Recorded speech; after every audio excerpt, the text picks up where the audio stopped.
Welcome, weary traveler. It's so wonderful to have you join me on this journey into the depths of history. I hope this can be a soothing and intriguing companion as you unwind and drift off to sleep.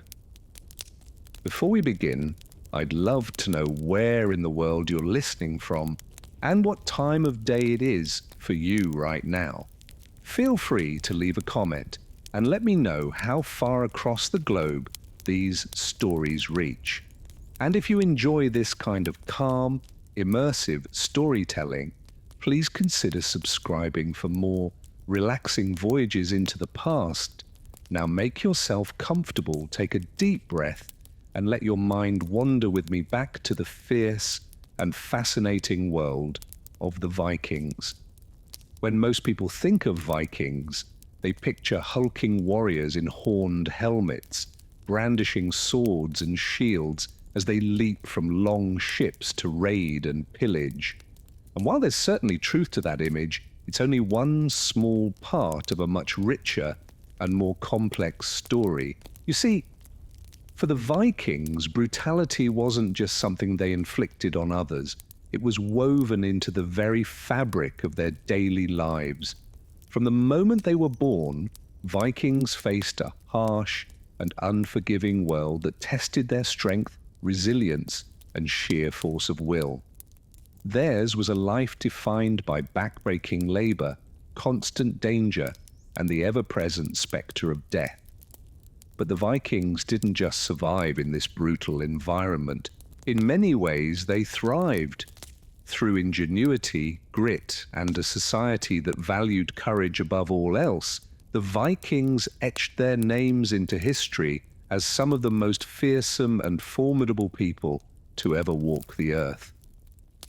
And yet, behind the glorious battles and daring adventures we see on TV, the reality of Viking life was often far more grim.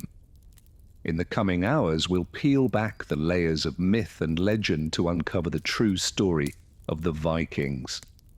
We'll explore the harsh realities of their daily existence, from the backbreaking labor of farming to the constant threat of violence and disease.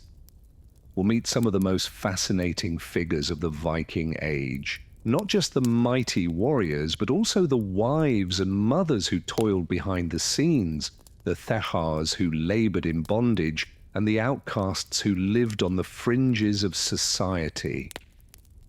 Along the way, we'll grapple with some of the deeper questions about Viking culture and its legacy. What drove the Vikings to such heights of conquest and exploration? How did their pagan beliefs shape their worldview and their way of life? And what can we learn from their triumphs and struggles as we navigate the challenges of our own modern world? But before we dive into all that, let's take a moment to set the stage. Imagine, if you will, a small village nestled on the rugged coast of Norway some 1,200 years ago. It's a cold and misty morning, and the first pale fingers of dawn are just starting to pierce the gloom. The long houses are still dark and silent, their occupants huddled beneath woolen blankets and furs, but one by one they begin to stir. Smoke starts to curl from the holes in the thatched roofs as women kindle the hearth fires. Dogs bark and chickens cluck in the muddy lanes between the houses.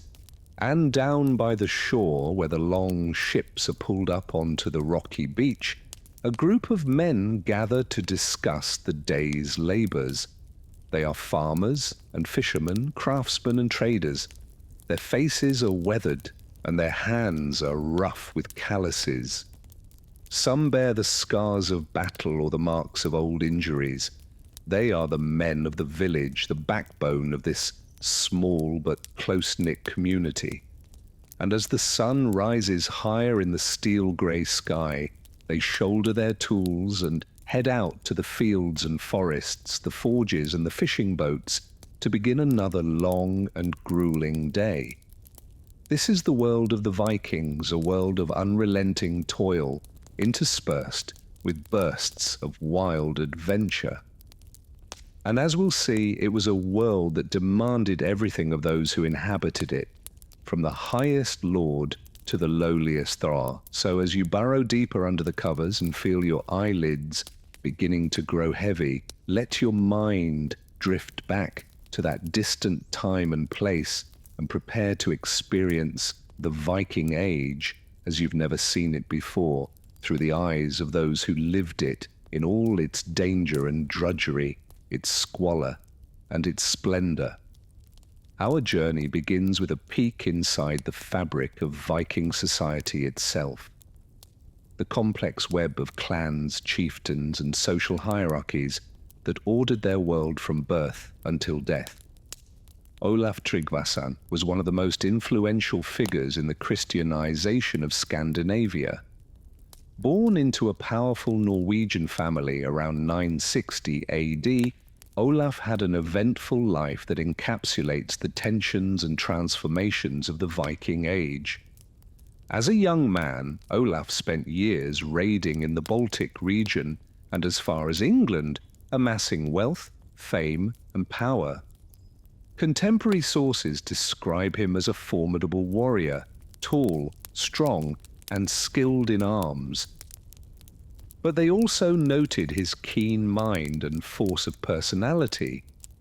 Even as a youth, Olaf was a natural leader of men.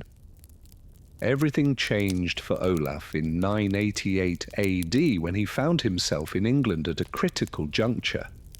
Viking attacks had devastated England for centuries, but now the Anglo-Saxon king Ethel was rallying his forces for a counter-attack. Sensing an opportunity, Olaf met with Ethel and made a fateful deal. In exchange for a vast payment of silver, he would accept baptism into the Christian faith and return home to Norway to claim the throne as a Christian king. It was a stunning reversal. Olaf had made his name and fortune as a pagan Viking raider.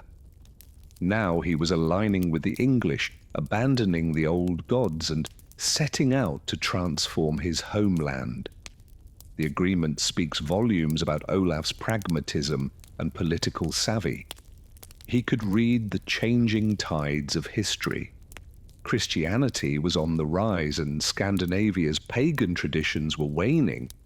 If he wanted to seize and hold power in Norway, Olaf knew he would need the support of the Christian rulers of Europe.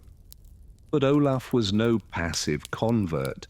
He approached his new faith with the same zeal and determination that he brought to raiding and war. When he returned to Norway in 995 to claim the throne, Olaf did so as a militant Christian king on a mission to convert his people by force, if necessary. He began by targeting pagan places of worship, desecrating sacred groves and tearing down temples. He demanded that his subjects be baptized on pain of torture or execution.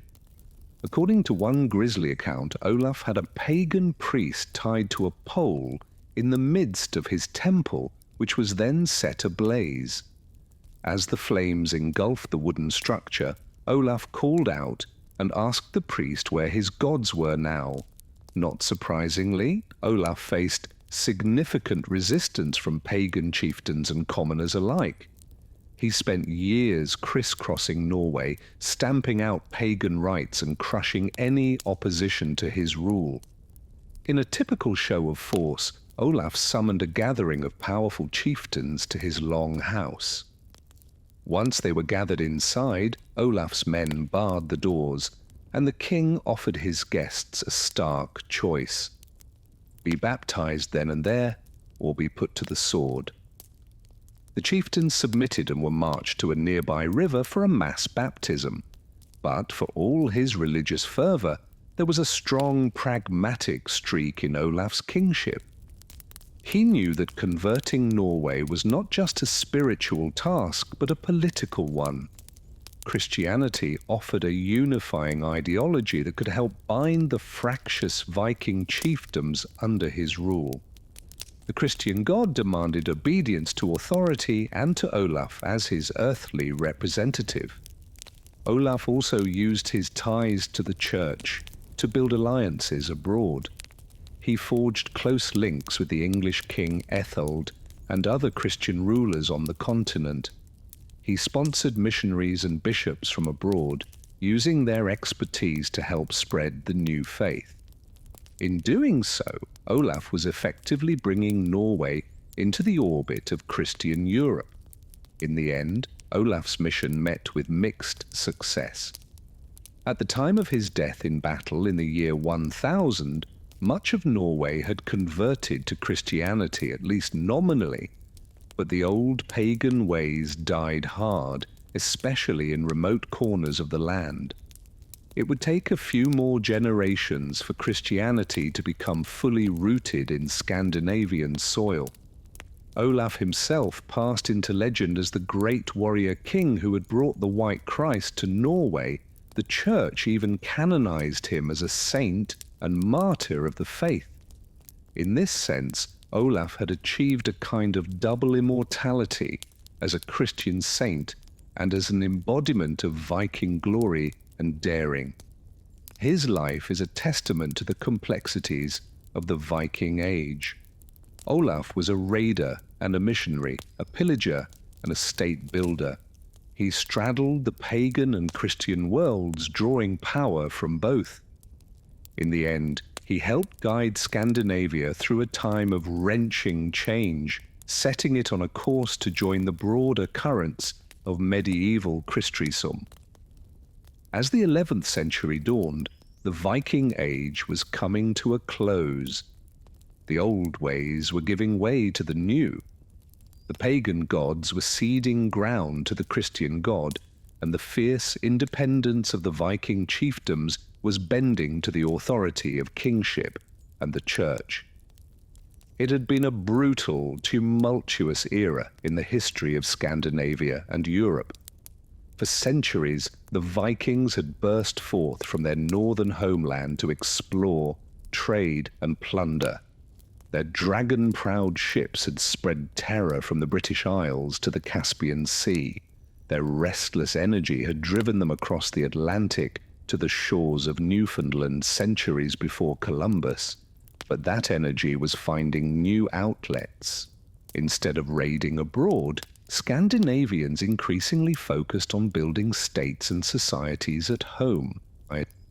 The wealth and knowledge they had gained from centuries of contact with other cultures was being turned to the development of art, literature, and more stable structures of governance. This is not to say that Scandinavia became peaceful overnight, or that the transition to the medieval era was a smooth one. Habits of violence and local autonomy died hard, but the center of gravity was shifting. The Vikings were becoming Norwegians, Swedes, and Danes. They were finding new identities as the inheritors of a mythic past and as builders of a European future. This process would play out over centuries as Scandinavia became woven ever more tightly into the fabric of European politics, religion, and culture. But the seeds of that transformation had been sown in the Viking Age itself by the likes of Olaf Tryggvason and a generation of Norsemen who stand astride the fault lines of history. In many ways, the Vikings had been the victims of their own success. Their raiding and trading had opened new horizons, but it had also exposed them to influences that would undermine their traditional way of life. Christianity was just one of those influences, albeit a powerful one. The adoption of Christianity didn't just represent a shift in religious allegiance, it heralded a fundamental change in worldview and social organization. The egalitarian ethos and decentralized power structures of pagan Viking society sat uneasily with the church's emphasis on hierarchy, obedience, and centralized authority. Conversion also brought with it exposure to the art, literature, and learning of Latin Christendom. Runic inscriptions gave way to Latin script. Skaldic verse and pagan sagas made room for devotional poetry and saints' lives. The very rhythms and textures of Scandinavian cultural life were slowly but inexorably transformed. None of this happened in isolation.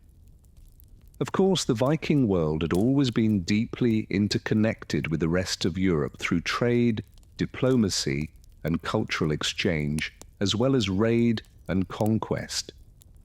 Christianity spread along those same channels of interconnection, carried by missionaries, merchants, and returning raiders who had encountered the new faith abroad.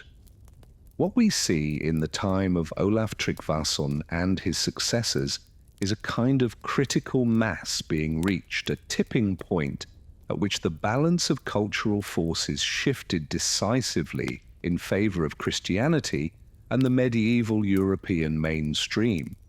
It was not an overnight revolution, but a gradual process of assimilation and adaptation that would stretch over generations. This process was not unique to Scandinavia. Of course, across Europe, the waning centuries of the first millennium saw a patchwork of pagan tribal societies steadily incorporated into Latin Christendom, whether by persuasion or compulsion.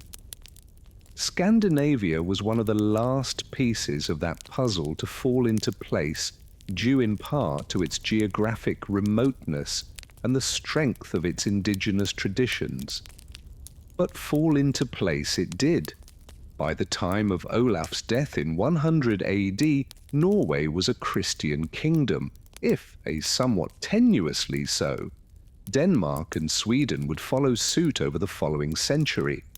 Iceland, the most staunchly pagan of the Norse societies, held out until the 11th century before Christian pressure grew irresistible. The passing of the old ways was mourned by some and celebrated by others, but few could deny that it marked the end of an era. The pagan Viking world, with its brutal vitality and restless energy, was receding into the mists of legend. In its place was emerging a new Scandinavia, one that would take its place in the mainstream of medieval Christian Europe. It was a transition marked by contradiction and ambiguity. Christianity did not erase the Viking heritage overnight, any more than the Vikings had erased the pre-existing cultures of Scandinavia. The old myths and customs lingered, often in uneasy coexistence with the new faith. Even today, traces of the pagan past can be glimpsed in Scandinavian folklore, place names, and popular culture. But the tide of history was flowing in one direction.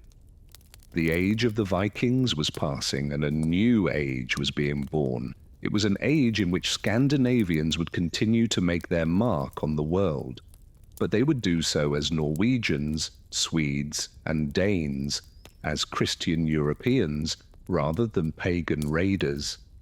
In this sense, figures like Olaf Tryggvason stand as pivotal characters in a grand historical drama. They embody the tensions and transformations of a society in flux, caught between the pull of the past and the call of the future. They remind us that even the most iconic cultures are not static or monolithic, but are constantly evolving in response to internal and external pressures. The Vikings had burst onto the stage of European history with a bang, shaking the foundations of the old order with their daring and audacity. But in the end, they too were absorbed into that order. Their distinct identity gradually subsumed into the broader currents of medieval Christendom. It's a pattern we see again and again in history. The barbarian at the gate becoming the defender of the citadel, the outsider becoming the insider, the old ways giving way to the new. The Viking Age, in all its brutal splendor, was no exception to this rule. As we've seen, daily life for most Vikings was a far cry from the romantic image of the noble savage or the swashbuckling adventurer. It was a life of grinding labor and constant struggle lived at the mercy of a harsh climate and an unforgiving social order. Violence and death were ever-present realities, whether from disease, accident, or the depredations of one's fellow man. But out of that crucible of hardship and adversity emerged a culture of remarkable resilience and vitality. The Vikings were a people who laughed in the face of death, who met the challenges of their world with courage, resourcefulness, and an indomitable spirit. They were farmers and fishermen, craftsmen and traders, warriors and explorers. They were, in short, a microcosm of the human experience in all its squalor and glory. In the end, perhaps that is the real significance of the Vikings, not as paragons of nobility or depravity, but as a reminder of the common humanity that underlies even the most alien and exotic of cultures. Beneath the surface differences of language, religion, and custom, the Vikings were people like us, struggling to make their way in a world that was often brutal and unfair. And as we've seen, that world was changing in ways that even the most far-sighted of Vikings could scarcely have imagined. The old certainties were crumbling, and a new order was taking shape.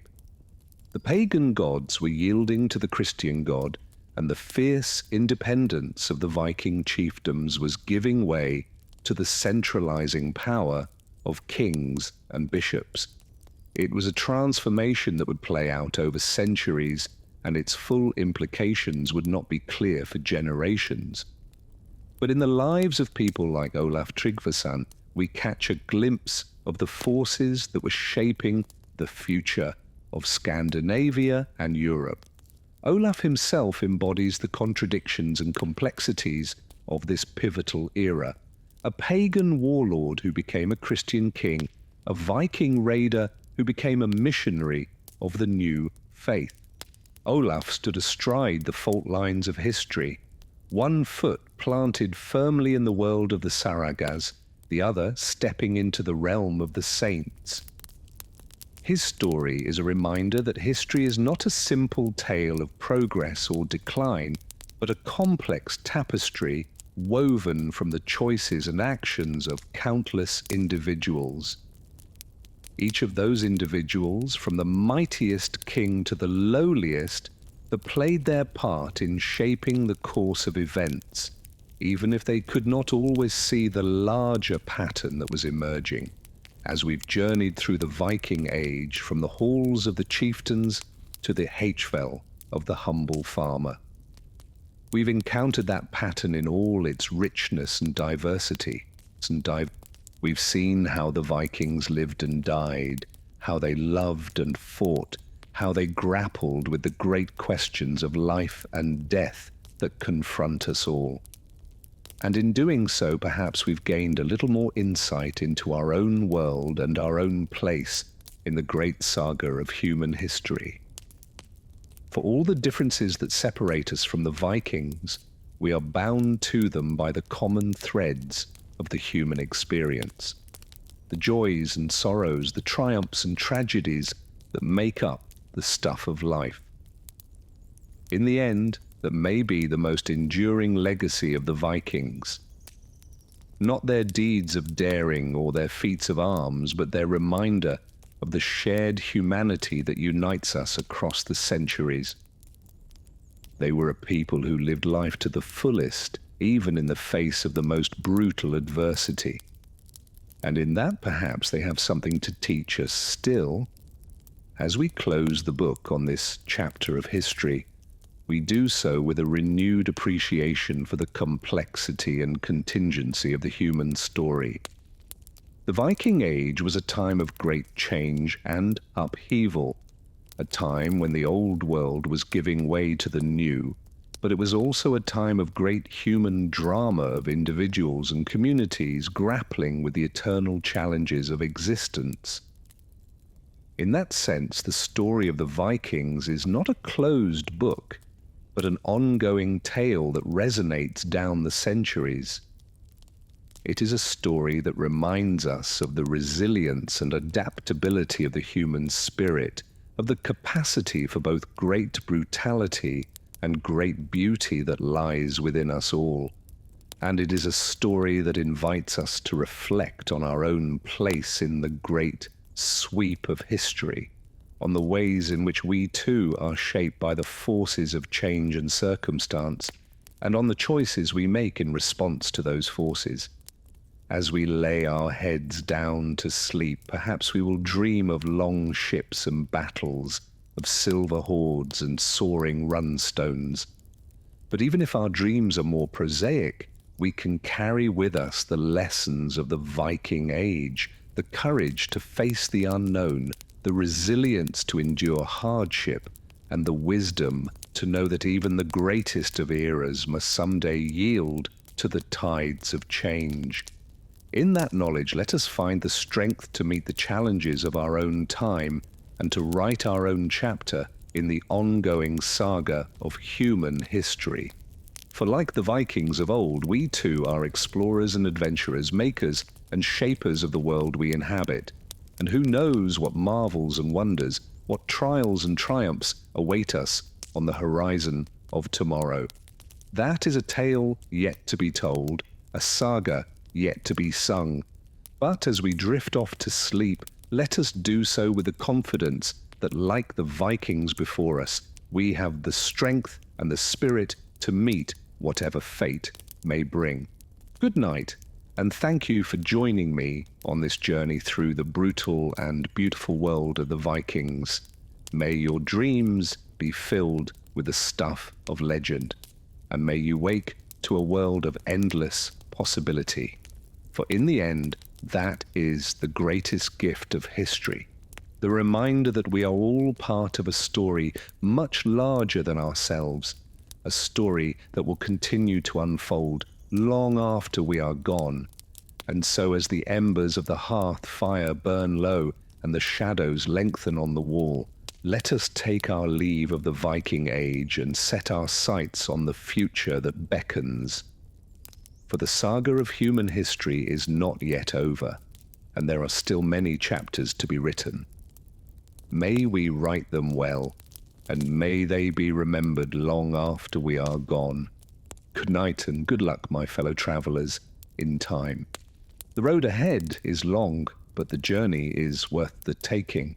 So let us step out into the night and see where the winds of history will carry us next. So while popular culture often romanticizes Viking raids and warriors, in truth, this brutal lifestyle of constant conflict took a heavy toll, not just on their victims across Europe, but on the Vikings themselves. Spending weeks at sea in cramped long ships, facing the ever-present threats of storms, disease, hunger, and battle injuries far from home. The mental and emotional impact of this existence is hard to fathom from the comfort of the modern world. Even the most famous and feared Vikings were not immune to these hardships, as the story of Bjorn Ironside illustrates. A son of the legendary Ragnar Lothbrok, Bjorn sought to lead his own ambitious raiding voyage from Sweden down to the Mediterranean. A journey far longer and more perilous than the usual Viking raids on the Baltic or British Isles. Bjorn assembled a fleet and set out in the 850s AD. His sights set on the rich cities of southern Europe, but the vast distance soon took its toll. Beset by storms, stranded for weeks without provisions, many of Bjorn's men succumbed to starvation and sickness long before reaching the Mediterranean. Those who survived the voyage were in a weakened state, and Muslim defenders in Spain dealt Bjorn a resounding defeat. With heavy losses and fewer ships remaining, Bjorn limped back to Scandinavia after years away, his grand expedition ending in disaster. His own brother, Halen, perished on the return journey. For Vikings who did make it back alive from far-flung raids or trading voyages, readjusting to everyday life in Scandinavia could be its own challenge. constantly vigilant for signs of danger or attack, plagued by traumatic memories, separated from the tight-knit crews that formed on long voyages. Returning Vikings often struggled to reintegrate into village life and the domestic sphere. The immense physical and psychological impact of raiding took a heavy toll on the Vikings, yet in a society where one's honor and reputation depended on displaying bravery and participating in this brutal lifestyle, there was often no choice but to endure this punishing cycle season after season in order to advance socially and economically. The costs were immense, the scars lasting, but this was the price Vikings paid to survive and thrive in their harsh northern world. Compounding these external pressures and dangers was the strict and limiting nature of Viking society itself, including in the realm of religion and belief. For the Vikings were devoted followers of the Old Norse gods like Odin, Thor, and Freya. In this polytheistic system, Vikings believed that one's fate was predetermined, that the gods must be appeased through sacrifice, and that dying bravely in battle was the only way to reach Valhalla, the majestic hall of slain warriors in the afterlife. This warlike mentality, fatalistic outlook, and promise of a glorious death in combat certainly contributed to the Vikings' reputation as fearsome fighters. Yet the Norse belief system was also rigid and uncompromising. In a rapidly changing medieval Europe where Christianity was spreading, Viking leaders faced difficult choices and internal divisions over whether to abandon the old pagan ways. The story of King Olaf Tryggvason, who ruled Norway in the late 10th century AD, epitomizes this tense religious transformation. Exiled as a child, Olaf traveled widely as a Viking raider, even serving in the court of the English king. There he converted to Christianity and vowed to bring his new faith back to Norway. Returning home, Olaf gained support and became king in 995 AD. As ruler, he sought to impose Christianity in Norway by force, destroying pagan shrines and idols, torturing resistors, and executing those who refused to convert. Olaf made enemies of many pagan chieftains and nobles, who eventually allied with the kings of Sweden and Denmark to rise against him. In a fierce sea battle in the year 1000 AD, Olaf's forces were defeated, and he leaped overboard to his death. His reign had lasted just 5 years, but despite his fall, Olaf had set powerful forces of religious change in motion. Christianity gradually gained ground across Scandinavia in the 11th century AD. Its emphasis on peace and salvation, an appealing alternative to the endless cycle of Viking violence for many. The old Viking ways of raiding, trading, exploration, and conquest would endure for a few generations more. But the world the Vikings had known, a world of close-knit clans, powerful wives, pioneer settlements, and daring naval exploits, was fading. As Scandinavian kingdoms centralized, as populations boomed, as Europe's great cities swelled in size and power, there was no longer a place for the Viking lifestyle of raiding and roving. The Vikings, in a sense, became victims of their own success. The great wealth they obtained through plunder financed a golden age in Scandinavia of art, architecture, and learning. But that prosperity came with greater connections to the rest of Europe and powerful cultural influences that gradually eroded the Vikings' distinct way of life. By the 12th century, the Viking Age had ended, a new medieval era emerging in its wake. Looking back, it can be tempting to remember the Vikings as they appear in popular culture, as rugged warrior heroes, all action and adventure.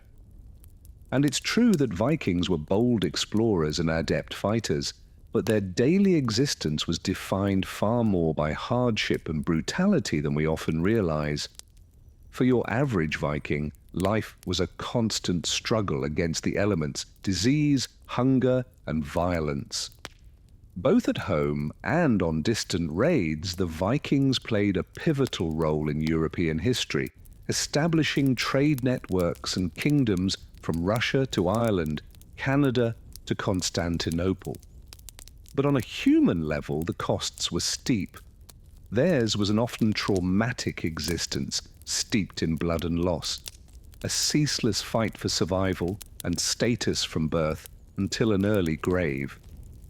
So while the image of a daring Viking warrior may live on, the grim reality he endured is a sobering reminder of how far we've come and of the price of progress paid by the past.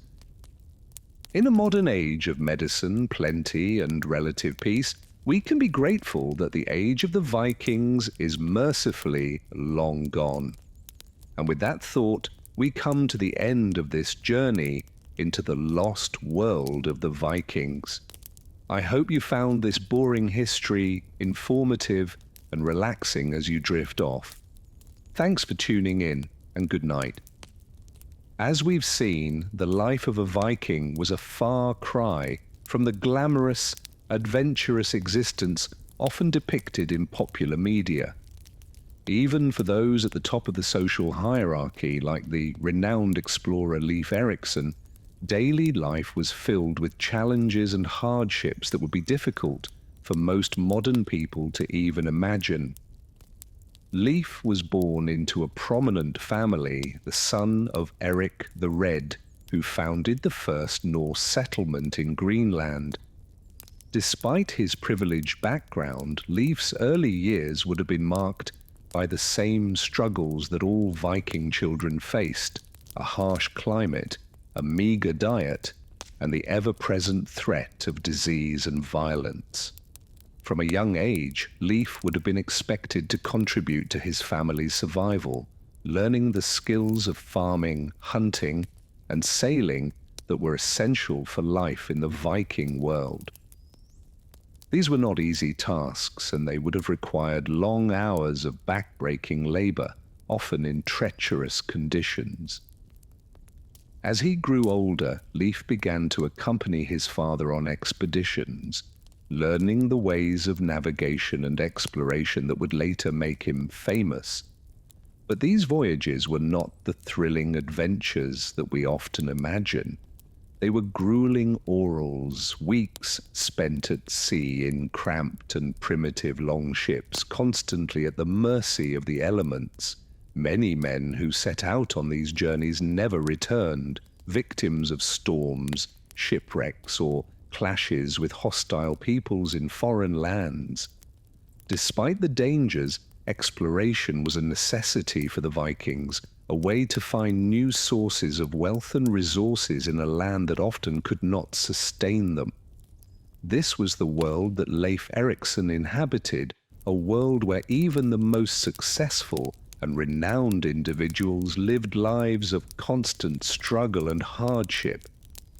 But Leif's story is just one example of the many challenges that Vikings faced in their daily lives. For most people, life was even harder, with little hope of ever rising above their station or achieving the kind of fame and glory that we associate with the Vikings today. The vast majority of Vikings were farmers, eking out a meager existence in a land that was often inhospitable and unforgiving. They lived in small, primitive, long houses with entire families crowded together in cramped and unsanitary conditions. Privacy was virtually non-existent, and the concept of personal space was an unimaginable luxury. The daily routine of a Viking farmer was a relentless cycle of toil and drudgery, with little time for rest or leisure. From sunrise to sunset, men and women alike worked in the fields, tending to crops and livestock, always at the mercy of the unpredictable Nordic weather. A bad harvest or a harsh winter could mean starvation and death for entire communities. Even for those who managed to eke out a living from the land, life was far from easy. The Viking diet was monotonous and often nutritionally poor, consisting mainly of meat, fish, and coarse grains. Fresh fruits and vegetables were a rarity, and deficiencies in essential vitamins and minerals were common. The lack of proper nutrition, combined with the constant physical toll of hard labor, meant that Vikings often suffered from a host of health problems. Dental issues were rampant, with many people losing most of their teeth by the time they reached adulthood. Arthritis, respiratory diseases, and infections were also common, and the average life expectancy was shockingly low by modern standards. For women, life was especially harsh. While Viking society was not as strictly patriarchal as some other ancient cultures, women still had few rights and little autonomy. They were often seen as little more than property to be traded and bargained for in marriage alliances between powerful families. The story of All the Deep-Minded, a Viking woman who lived in the 9th century, offers a glimpse into the challenges that women faced in this society. Born into a wealthy family in Norway, Aud was married off at a young age to a man she barely knew, as was common practice at the time. Despite her privileged background, Aud's life was one of constant work and hardship. She was responsible for managing her household, which meant long hours spent cooking, cleaning, and tending to the needs of her husband and children.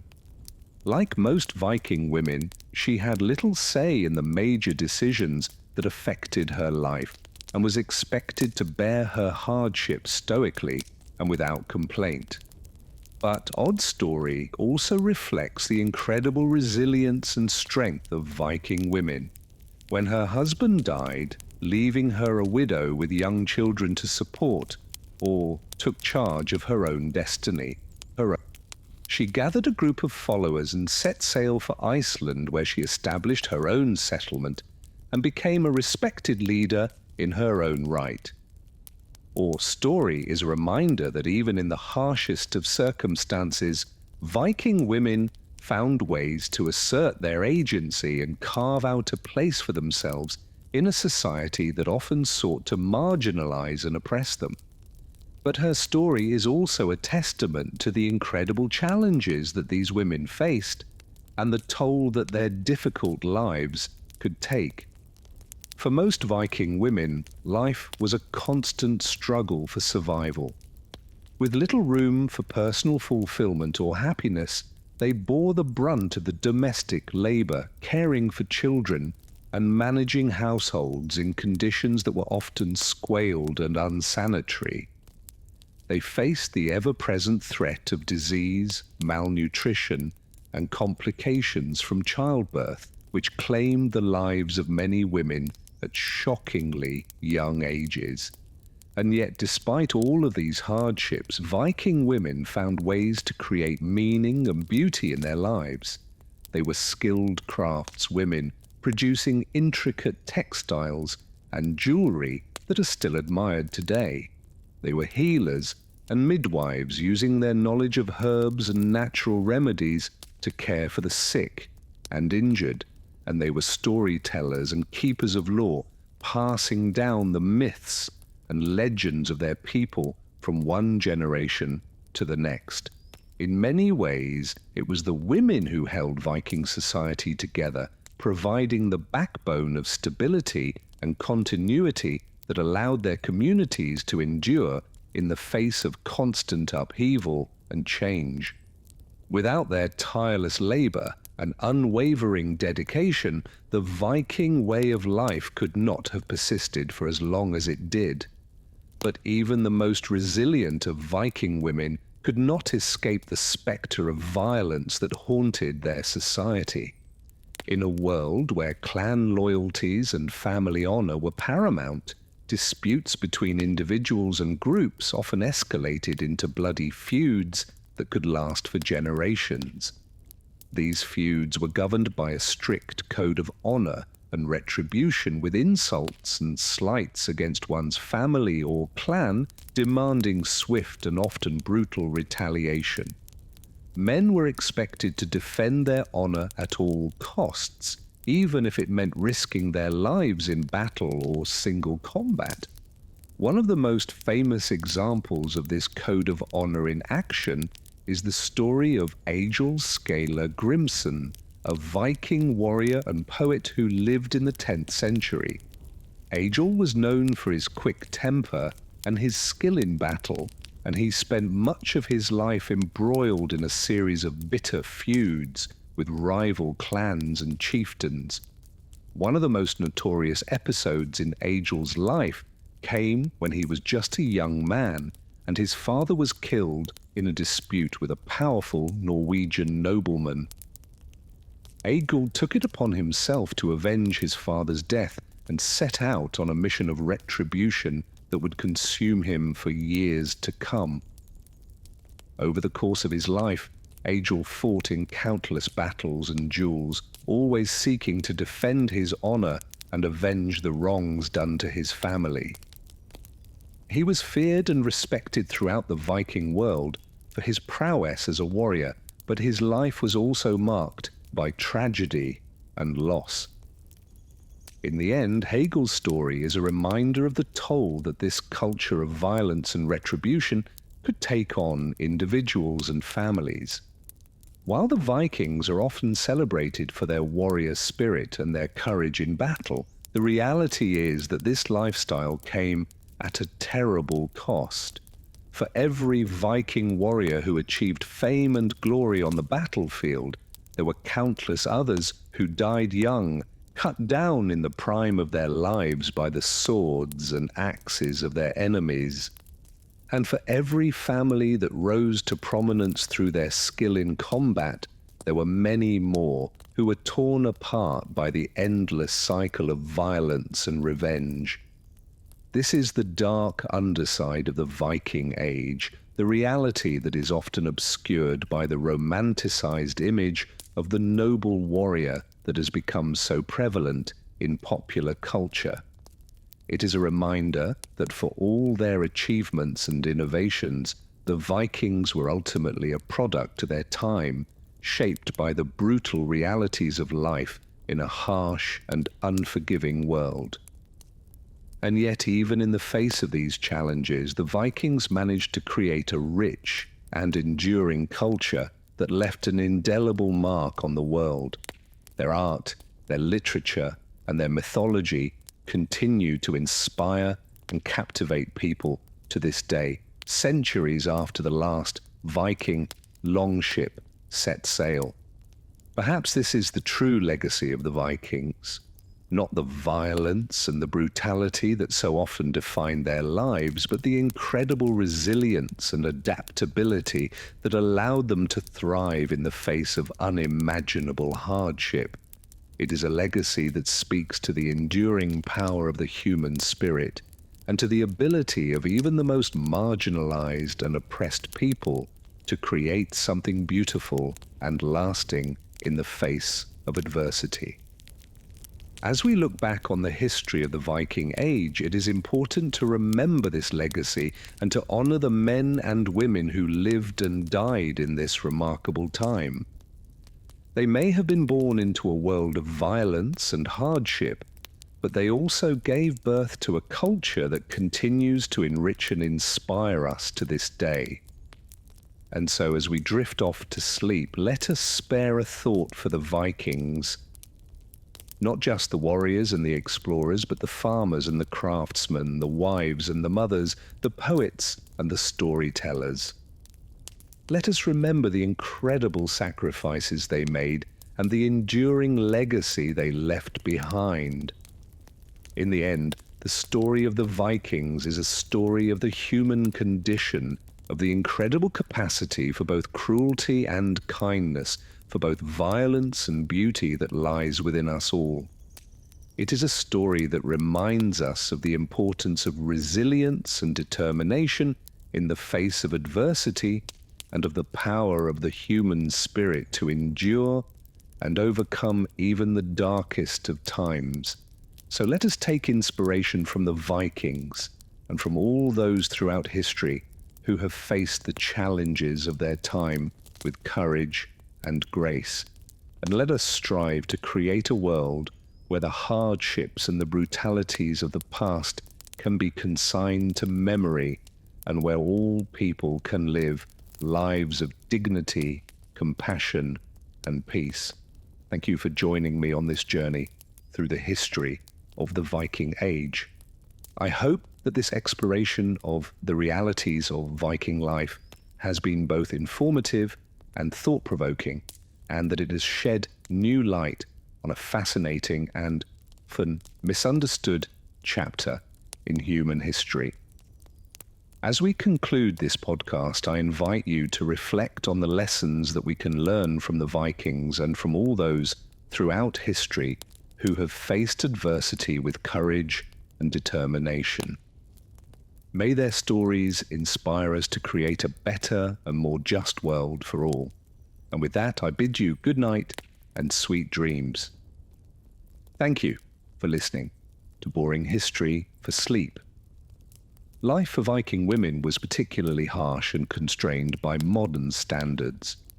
Unlike the common portrayal of shield maidens fighting alongside male Vikings in popular media, the historical reality is that Viking women were generally expected to labor at home without any of the glory and excitement experienced by men who went off raiding or exploring. From a young age, Viking girls were trained in domestic skills like cooking, spinning wool, sewing, and other chores necessary to keep a household running. As they grew older, women were responsible for the back-breaking labors of running a farm, milking cows, making cheese and butter, tending animals, preserving food, and the innumerable other tasks required for a family's survival. All this while also bearing and raising children. In an age of high infant mortality where many babies did not survive their first year, Viking women had few rights and freedoms. Their marriages were typically arranged by their father or male relatives with an emphasis on forging strategic alliances between families. They usually had no say in the matter. Once married, a woman came under the authority of her husband, who had the right to divorce her on a whim. While a woman could also divorce in some cases, she had far fewer valid grounds to do so than a man. There were some exceptional Viking women who wielded power and influence, defying the constraints of their society, but they were rare. One such woman was Sigrid the Haughty, a Swedish queen in the late 10th century. Sigrid was born into a noble family and inherited her father's wealth after his death. She married the King of Sweden, Eric the Victorious, and bore him a son who would later become King Olaf Shot Con. After Eric's death, Sigrid ruled as regent for her young son. She was a formidable figure known for her strong will and political savvy. According to Norse sagas, she had powerful men who displeased her killed, including setting 2 would-be suitors on fire when they got drunk at a feast and offended her with their persistent proposals. While these stories may be embellished, they speak to her fierce reputation. Sigrid went on to marry the King of Denmark, Sweyn Forkbeard, making her queen of both Sweden and Denmark. She influenced Sweyn to establish alliances with Sweden and Norway, increasing the power and reach of the Danish kingdom. But Sigrid's story is very much the exception that proves the rule. The vast majority of Viking women led hard, thankless lives of drudgery and submission. With few of the freedoms and powers that women today take for granted, the hardships of Viking life also took a physical toll, particularly when it came to health. The Viking diet was seriously deficient by modern nutritional standards, consisting heavily of meat and fish with few vegetables beyond the odd wild root or leaf.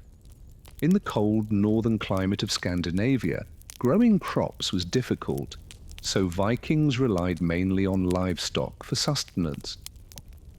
They ate pork, beef, goat, duck, chicken, and occasionally horse meat. Fish, especially cod and herring, was a dietary staple for coastal Vikings. The lack of fruits and vegetables meant that vitamin deficiencies and malnutrition were common. Skeletal remains from the Viking Age show signs of scurvy, iron deficiency, and other diseases linked to poor diet. Tooth decay was also rampant, exacerbated by the lack of dental hygiene. With no toothbrushes or toothpaste, Vikings' teeth were worn down by the grit in their food. Archaeological evidence shows that tooth loss in adulthood was common. Hard labor also took a toll on Viking bodies. Farm work and fishing were physically punishing, as was rowing long ships and engaging in combat. Injuries that would be treatable today could lead to disability or death. The sagas tell of a Viking named Gunnar Hammundsson, a powerful warrior and skilled archer. According to legend, Gunnar could jump his own height in full armor and shoot arrows with his toes, pulling a long bowstring back to his ear. While clearly exaggerated, these feats speak to the strength and athleticism required of Viking warriors. But no man, no matter how strong, could escape the aches, pains, and lasting wear and tear of the Viking lifestyle. Arthritis and other joint problems were widespread, as shown by the bent and twisted bones found in many Viking graves. Perhaps the greatest health risk to Vikings was something they had no understanding of: infectious disease. With no germ theory of illness and only primitive folk remedies as treatment, Vikings were helpless against the spread of disease in their often cramped and unsanitary living conditions. Smallpox, tuberculosis, dysentery, and pneumonia could cycle through a community with no effective way to stop it. These harsh conditions, combined with the ever-present risks of childbirth, raiding, and conflict, meant that Viking life expectancy was quite low by modern standards. Archaeological evidence suggests that the average life expectancy was around 35 to 40 years, with few living past 50.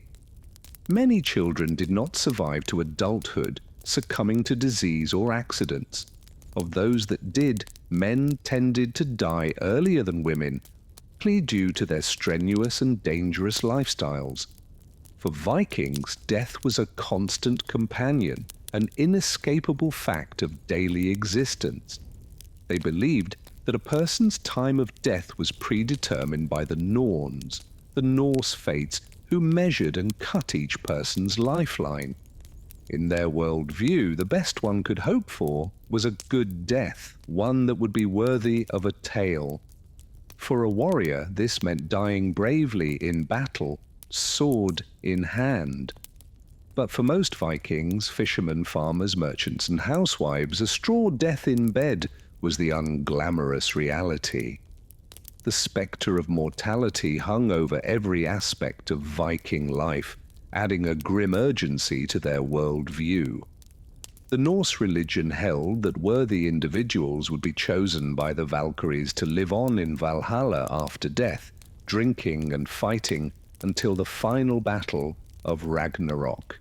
But reaching this fabled afterlife was far from guaranteed.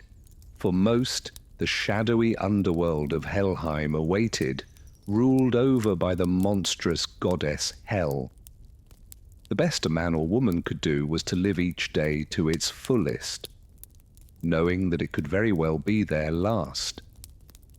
This acceptance of life's shortness and brutality suffused Norse culture, showing up in everything from their myths and sagas to their dark humor and bold approach to life. They knew that life was a temporary gift to be lived with courage and vigor, for as long as the norms allowed.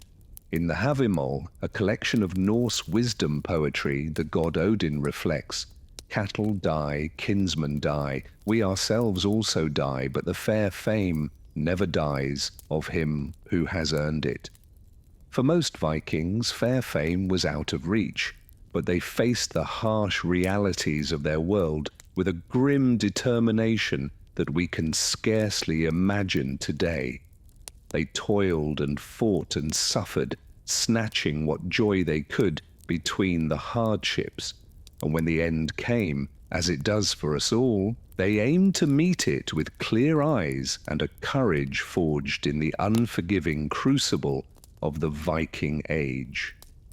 The popular image of the Vikings as axe-wielding berserkers is not entirely wrong, but it misses the fuller picture of the day-to-day struggles that defined their world. Behind each daring raid in Clash of Swords was a society grappling with dangers and deprivations that we can barely fathom in our comfortable modern lives. From their crude, long houses to their meager diets to the deadly diseases that ravaged their communities, Vikings lived lives of quiet desperation, enduring unimaginable hardships as a matter of course. They found pride and meaning where they could in their accomplishments, their families, their faith. But life was a brutal and often thankless struggle with little room for rest or contentment. Women were trapped in a rigid patriarchy, spending their days in endless toil for little reward or recognition. Children faced a gauntlet of dangers, with only a lucky few surviving to adulthood. Men were measured by their strength and daring, but even the mightiest warrior could not escape the pains of injury, disease, and old age. The Viking world was a harsh and unforgiving one, with little pity for the weak or unlucky. And yet, in the face of all this adversity, the Vikings persevered and even thrived in their own way. They built a complex culture that achieved remarkable things.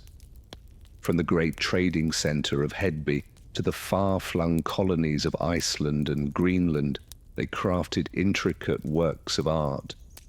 From delicate jewelry to elaborate runstones, they sailed across open oceans with a skill and boldness that would not be matched for centuries. In their shortness and savagery, their lives burned all the brighter for the darkness that surrounded them. They knew that each day was precious, and they wrung from it what joy and glory they could before death claimed them for its own. In the words of the Havel, "The unwise man is awake all night, worrying about everything. When morning comes, he is worn out, and his problems remain unsolved." The Vikings lived with their problems unsolved and their fates hanging by a thread. But they did not let that stop them from experiencing life in all its extremes.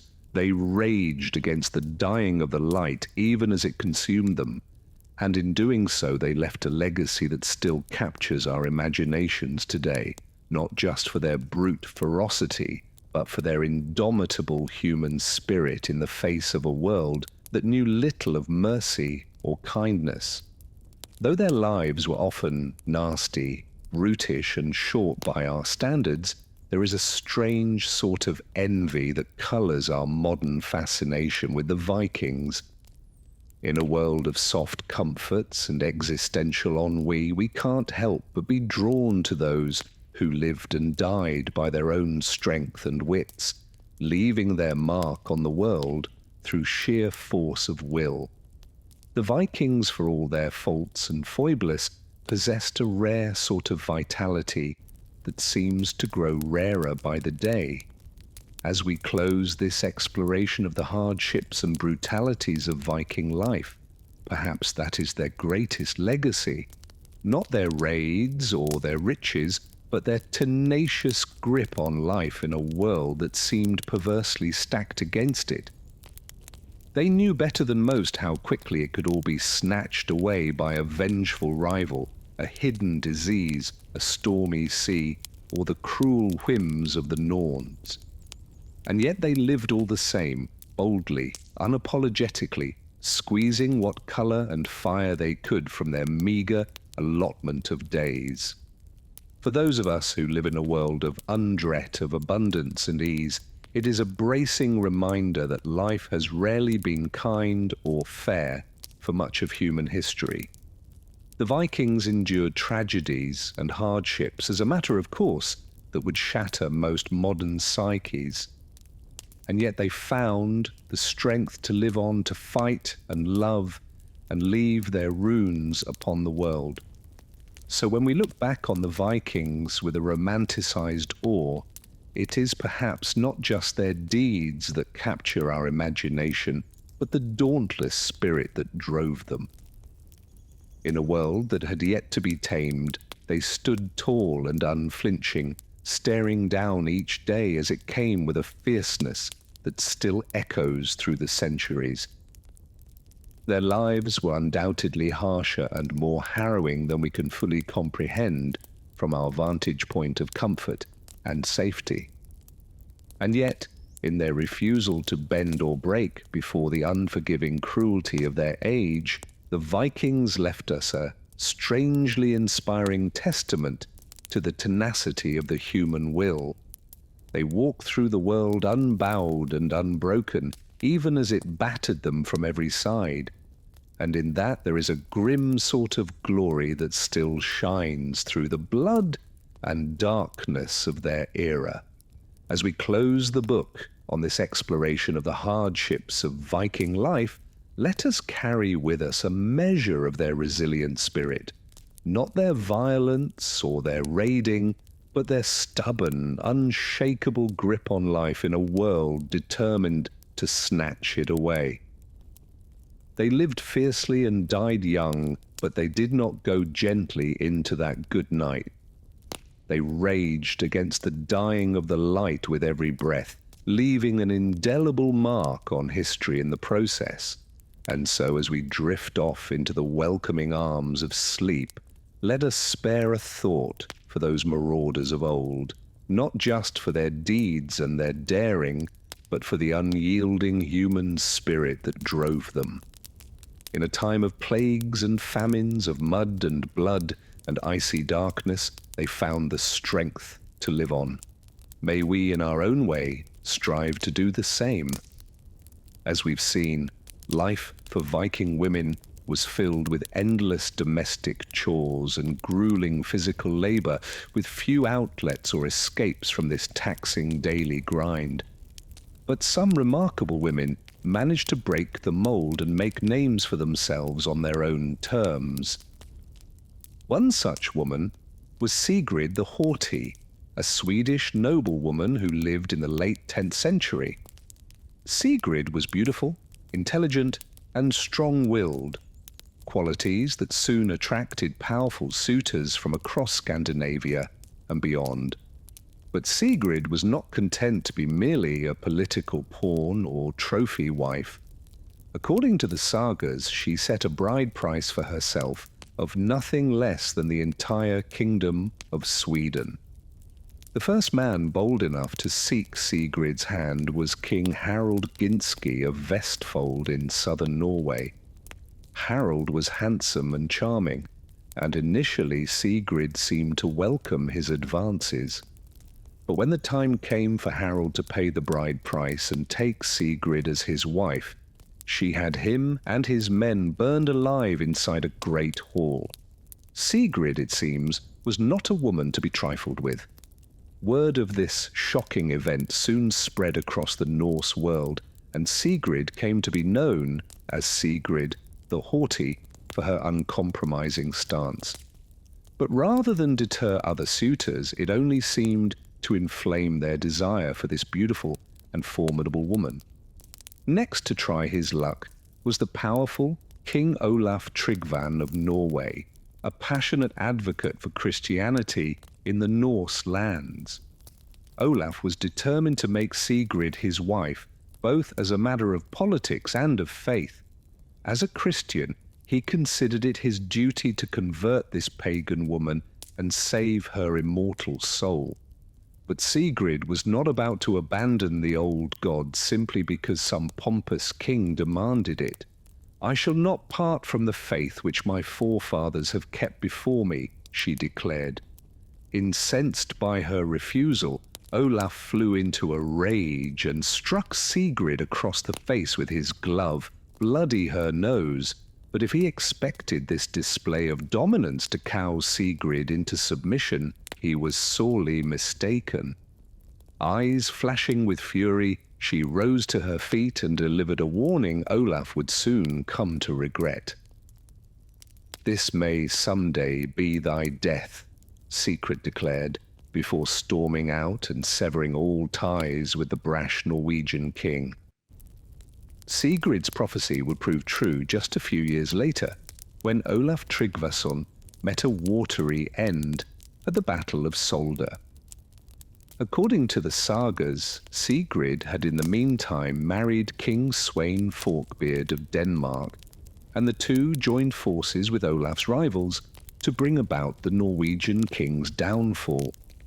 At a pivotal moment in the battle, Sigrid watched from afar while Olaf leapt from his ship into the sea, never to be seen again. While the details of Sigrid's life remain hazy, shrouded in myth and legend, her story speaks to the indomitable spirit of Viking women who refused to simply accept their prescribed lot in life. Through cunning, courage, and sheer force of will, they fought to make their own way in a world stacked against them at every turn. But women like Sigrid were very much the exception in Viking society. For most, life remained a constant struggle of backbreaking work and a lack of basic freedoms. From sun up to sundown, Viking women toiled to keep their families and households running, often with little respite or reward. Washing clothes was a particularly arduous chore for Viking women, as they lacked the luxuries of soap or running water. Instead, they had to rely on ash and lye as crude cleaning agents, which they mixed in large tubs with boiling water. The clothes would be soaked in this harsh solution, then pounded and wrung out by hand before being rinsed in a stream or lake. Adding to the drudgery was the fact that Viking clothing was made almost entirely of wool, a heavy and water-resistant material that was murdered clean. The soap-making process was also highly involved, requiring the burning of wood under controlled conditions to produce the right kind of ash, which was then mixed with animal fat and boiled for days at a time. Even putting food on the table was a constant challenge in the harsh Scandinavian climate. With a growing season of just a few months, Viking women had to work quickly to plant and harvest what crops they could before the first frosts arrived. And with limited food preservation methods available, much of this produce had to be consumed right away or else be left to spoil. Meat was another cornerstone of the Viking diet, but obtaining it required yet more toil and trouble. Cattle, sheep, and pigs all had to be carefully tended throughout the year, a task that largely fell to women and children. And when the time came for slaughter, it was often the women who had to do the dirty work of butchering and processing the carcasses. Hunting and fishing provided some welcome variety to the Viking menu, but these too were risky and labor-intensive undertakings. And while the men were away on these expeditions or off raiding foreign lands, the women were left to fend for themselves and their families, often for months at a time. As if all this weren't enough, Viking women also had to contend with the constant spectre of childbirth, which remained a leading cause of death for women well into the modern era. Without access to professional medical care or even basic hygiene, many women died in childbirth from infections or complications, leaving their surviving children motherless. Those who did manage to raise their children to adulthood then face the heartbreak of watching them leave the nest, often never to return. With so many young people lost to accident, disease, or faraway wars, Viking parents learned to harden their hearts and carry on as best they could. Through it all, these women had to maintain a stoic facade, never betraying the depths of their pain or exhaustion. In a society that prized strength and self-reliance above all else, there was little room for weakness or complaint. Viking women were expected to bear their burdens in silence, no matter how heavy they might be. Given all this, it's no wonder that Viking women aged quickly and died young by modern standards. By the time they reached their 30s or 40s, many were already worn down by a lifetime of hardship and struggle, their bodies broken by years of overwork and deprivation. But in the face of such adversity, Viking women also displayed a remarkable resilience and fortitude. They took pride in their hard work and accomplishments and found strength in their bonds with each other through songs, stories, and small daily rituals. They created moments of beauty and meaning in lives otherwise given over to drudgery. And while they may not have had the same freedoms as their male counterparts, Viking women nonetheless played an essential role in holding their society together. It was their tireless labor that kept farms and families afloat, their resourcefulness that saw communities through lean times and hard winters. So the next time you see a Viking woman depicted on screen, whether fighting alongside the men or pining away for an absent husband, remember the reality behind the myth. These were not delicate flowers or damsels in distress, but strong, capable women who endured unimaginable hardships with grace and grit. They may not have had swords or shields, but in their own way, the women of the Viking age were every bit as fierce and formidable as the men. Theirs was a quiet kind of courage, born of necessity and nurtured in the face of adversity. And while their stories may not be as well known as those of their male counterparts, they are no less worthy of our respect and admiration. So let us honor the unsung heroines of the Viking age, the women who toiled and suffered and endured so that their families and communities might survive. Theirs was a brutal and unforgiving world, but through their strength and sacrifice they helped to shape the course of history and paved the way for the generations to come. As we've seen, the popular image of the Vikings as a race of fearsome warriors is only part of the story. In truth, the vast majority of Vikings were simple farmers, craftsmen, and traders living out their lives in small, tight-knit communities scattered across the Scandinavian landscape. For these ordinary men and women, daily life was a constant struggle against the elements, marked by long hours of toil and precious little in the way of comfort or luxury. From sun up to sundown, they worked to wrest a living from the land and the sea, their fates forever at the mercy of the changing seasons and the whims of the gods. At the heart of this struggle was the Viking diet, which was shaped by the harsh realities of the Scandinavian climate. With a growing season of just a few months, Vikings had to make the most of what little they could grow, relying heavily on hardy crops like barley, oats, and rye. These grains formed the backbone of the Viking diet, providing the raw materials for bread, porridge, and ale, the staples that sustained Viking families through the long, dark winters. But while these foods were filling and nutritious, they could also be monotonous and bland, especially when eaten day after day, month after month. To add some variety to their diets, Vikings also relied on a range of other foods, including dairy products, wild berries and nuts, And of course, meat and fish. Cattle, sheep, and pigs were all raised for food, while hunting and fishing provided a welcome source of protein and flavor. But even these foods could be hard to come by, especially in times of scarcity or famine.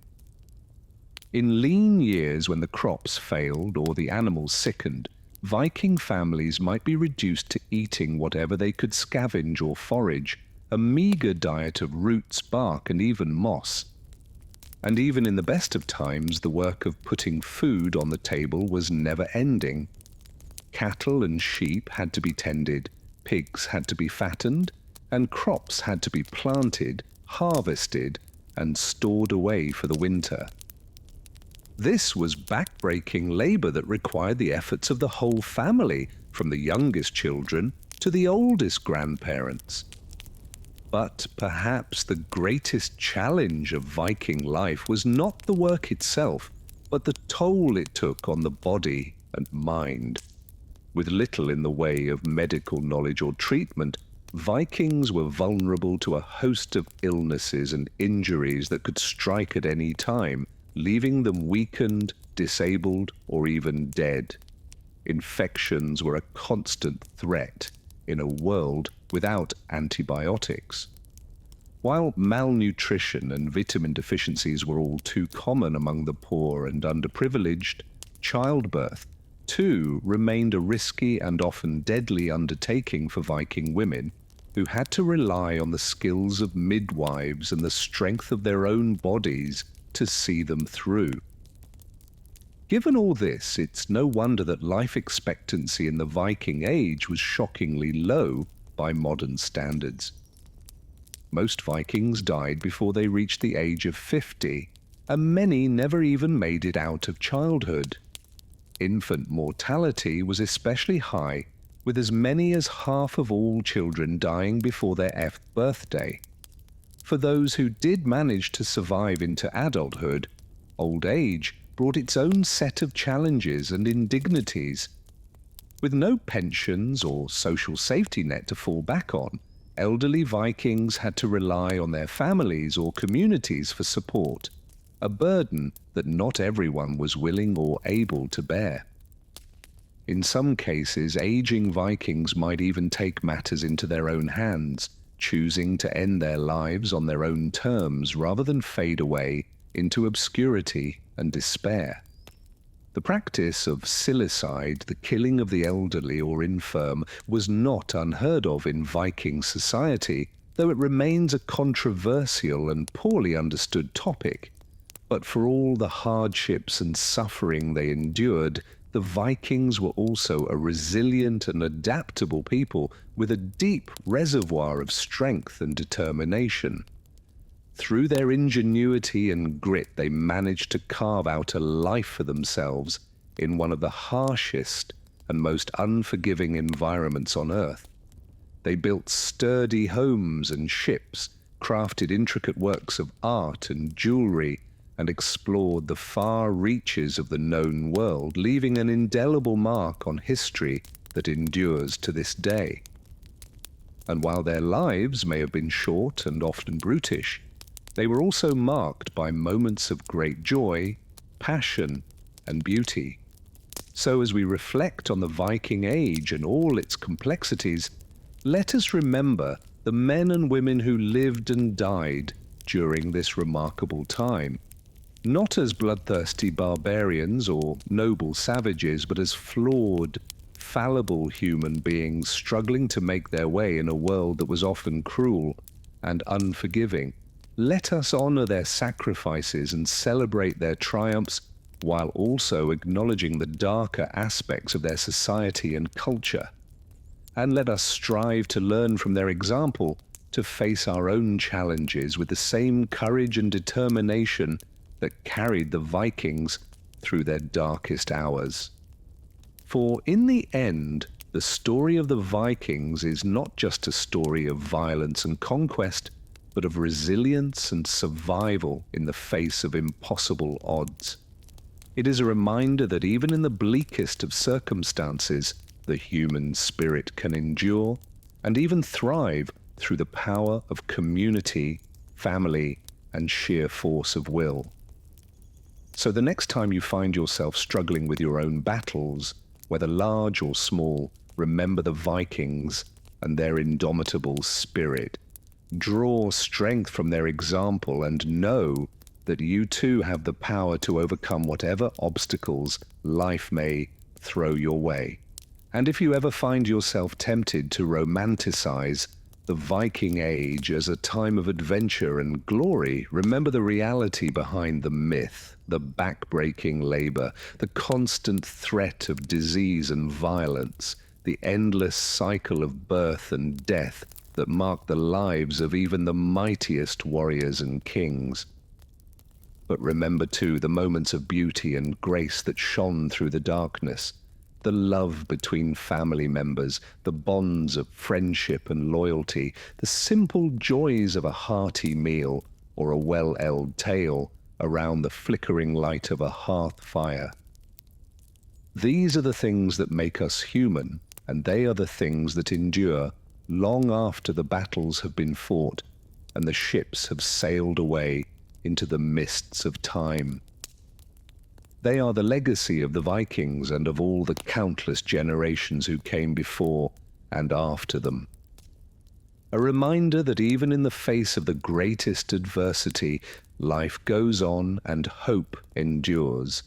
So let us cherish these moments and hold them close to our hearts as we navigate the ups and downs of our own lives. Let us draw strength from the example of our ancestors and face the future with the same courage and determination that carried them through their darkest hours. And let us never forget the power of the human spirit to overcome even the most daunting of challenges, a power that has sustained us through countless generations and will continue to do so for generations to come. For in the end, that is the true legacy of the Vikings and of all those who have struggled and suffered and endured throughout the long, winding course of human history. The end. Let's turn now to the later life of Harold Hardrada, whose story epitomizes both the opportunities and hardships of the Viking Age. As a young man, Harold fought alongside his half-brother Olaf in the Battle of Stilistad in 1030. This fateful clash saw King Olaf killed, while Harold narrowly escaped with his life. Wounded and forced into exile, Harold fled eastward to Russia, finding refuge in the court of Grand Prince Yaroslav the Wise in Kiev. Over the next few years, Harold embarked on a series of adventures in the Eastern Roman Empire, amassing wealth, fame, and power as a commander in the Byzantine Vangean Guard. He fought in campaigns from the Middle East to Sicily, demonstrating tactical brilliance and personal valor. Along the way, he earned the nickname Hardrada, meaning hard ruler, for his strict discipline and leadership. But even as Harold thrived in exile, he never forgot his Scandinavian roots or lost sight of his ultimate ambition to claim the throne of Norway as his own. After a dramatic falling out with the Byzantine Empress in 1042, Harold began the long journey homeward. His path would lead through Russia, where he married the daughter of his old friend Yaroslav, and then to Sweden, where he joined forces with King Svein Estriden of Denmark, the enemy of Norway's current ruler, Magnus the Good. In 1046, Harold had launched an invasion of Norway, but in a fateful reversal, Harold switched sides and joined Magnus, forcing Svein to withdraw. Harold's timely defection was rewarded with a power-sharing agreement. He and Magnus would rule Norway jointly, but this arrangement was short-lived. Magnus died just a year later in 1047, leaving Harold as the sole ruler of Norway. Harold Hardrada had beaten the odds, rising from a young exiled prince to become Norway's king. But even now, at the height of his power, Viking life remained fraught with danger and hardship. Although now the ruler of a prosperous kingdom, Harold was unable to rest on his laurels. He faced near constant threats. From scheming rivals to Danish invasions to challenges from his own family. In Viking society, even kings were not immune to the cycle of violence and vengeance that governed daily life. In 1048, Harold was dealt a bitter blow when his nephew Ossul murdered his eldest son Bjorn, clearly in retribution for Bjorn's own slaying of Oss's cousin. An outraged Harold responded with shocking brutality, tricking Ossul into attending a feast, then having him seized and hung in the king's own hall. But even as Harold put down threats at home, he looked abroad for new conquest and glory. In 1058, he mounted an expedition to claim the Danish crown, sparking a bitter war that would rage for 2 years. Although Harold ravaged Denmark and captured the key trading centre of Hedberg, he was ultimately forced to abandon his bid and make peace with the Danish king. As the years passed, Harald Hardrada grew ever more ambitious and determined to cement his legacy as one of the great kings of the Viking Age. He ruthlessly centralized power, reforming Norway's laws and founding the city of Oslo. With a tight grip on his kingdom, he amassed ships and men, preparing for one last glorious campaign.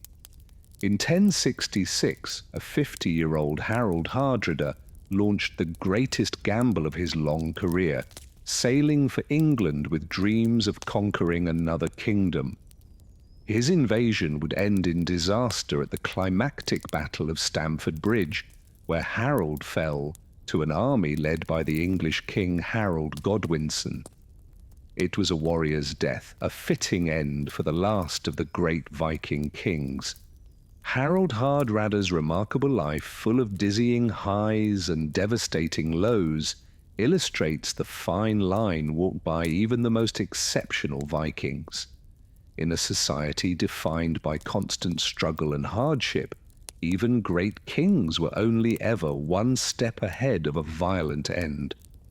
But through cunning, grit, and sheer force of will, Harold left an indelible mark on history and epitomized the Viking spirit, bold, daring, and unrelenting in the face of adversity.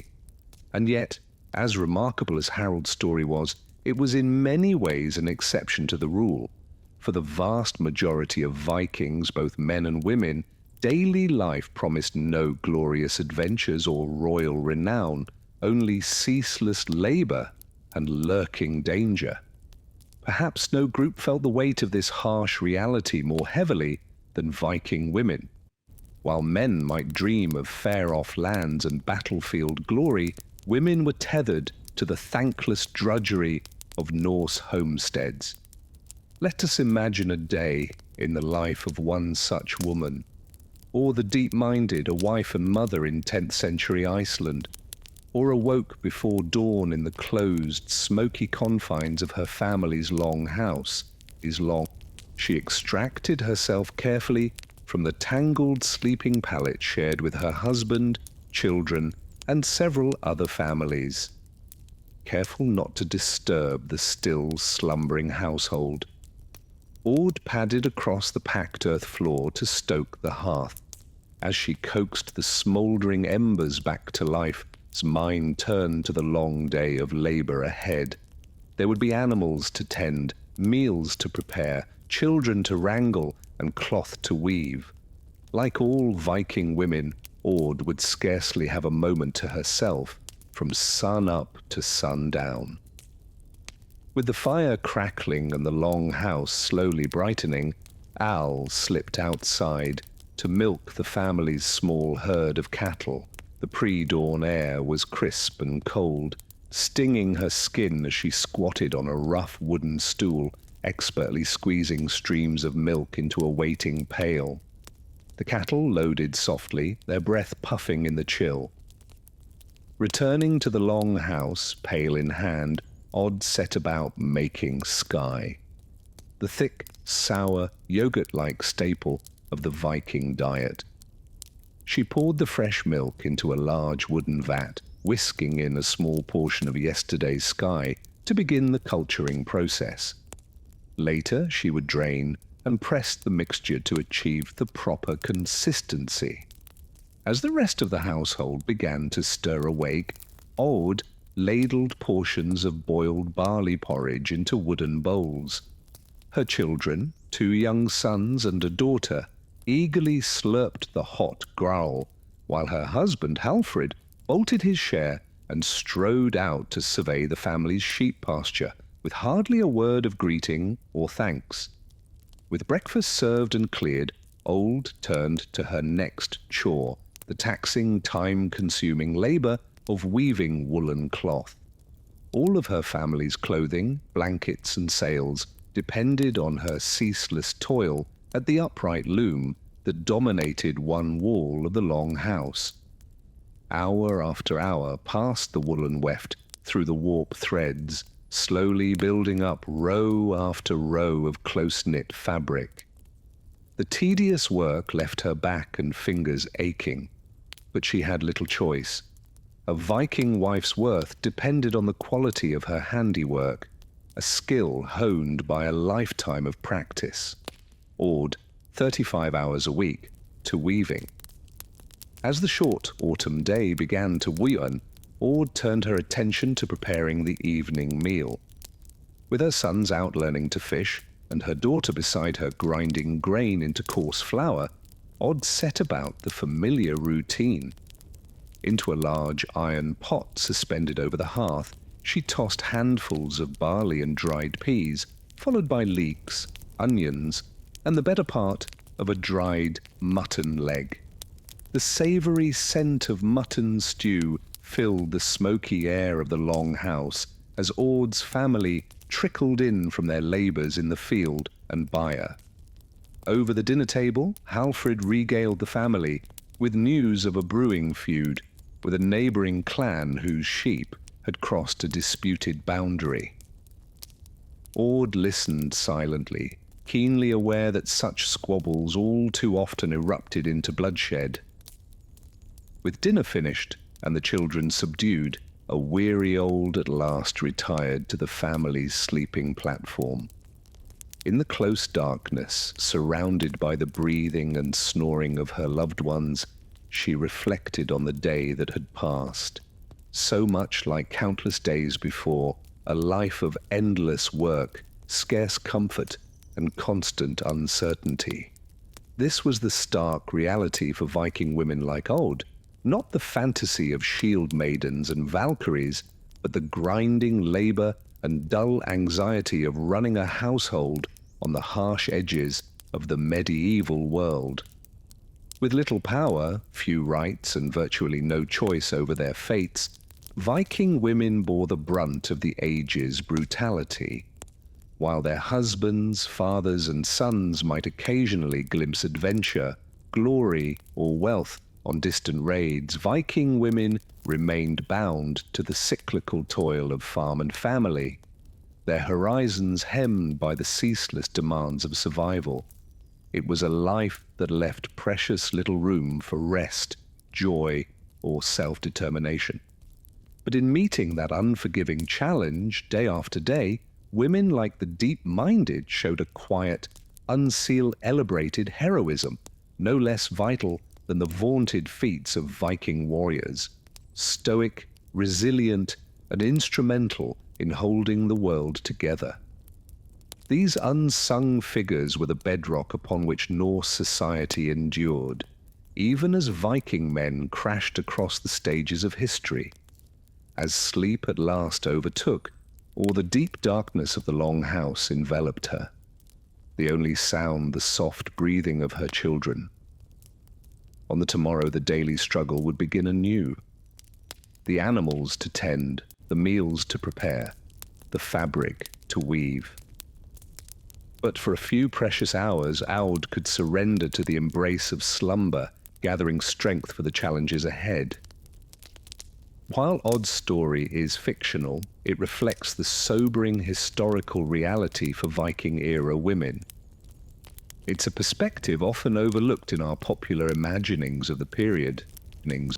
A world experienced not from the prow of a long ship or the crest of a shield wall, but from the close confines of a long house, the hard seat of a milking stool, the patient warp and weft of a loom. By considering lives like Old's, we gain a fuller and more nuanced portrait of this much mythologized era. We see the unromantic truths that lay behind the sagas and the skaldic verses, the ceaseless struggle for survival, the hard limits of a stratified society, the quiet fortitude of those history so often relegates to the margins. So when next we imagine the Viking Age, let us spare a thought for figures like Odd, the deep-minded. Though they won no battles and seized no crowns, they were the unseen pillars of the Norse world. In their unheralded grit and perseverance, we find the deeper story of the Viking Age, a story not just of conquest and exploration, but of the daily battle to endure at the uttermost edges of the known world. Let's rejoin our exploration of Viking family life by turning to one of the most famous Vikings of all, Leif Erikson. Born around 970 AD in Iceland, Leif was the son of the notorious Eric the Red. Eric had been banished from both Norway and Iceland for murder, eventually settling in a new colony he named Greenland. It was into this tumultuous family that Leif was born. From an early age, Leif's life was shaped by the dual realities of his father's fame and infamy. On one hand, Eric the Red was a respected leader who had successfully established a new settlement in a harsh and unforgiving land. Young Leif would have witnessed firsthand his father's strength, determination, and force of personality. But Leif also grew up in the shadow of his father's crimes and the stain they left on the family name. In a society where family and reputation were everything, this was no small burden for a young man to bear. Leif's story exemplifies how, even for the sons of powerful men, the Viking path was not an easy one. He would have been raised with the expectation that he would one day take his father's place and become a leader of men. But in Viking society, such status was not simply handed down from father to son. Leif would have to prove himself as a warrior, a sailor, an explorer, and a man of renown in his own right. This was a harsh apprenticeship that began early. From a young age, Leif would have been trained in the arts of combat and seamanship, learning how to wield a sword and shield, how to navigate by the stars, how to read the waves and the weather. He would have accompanied his father and uncles on raids and trading voyages, witnessing the raw realities of the Viking life, the cramped and uncomfortable conditions on board a long ship, the ever-present danger of storms and shipwrecks, the brutal violence of a raid, the strange sights and sounds and smells of foreign lands.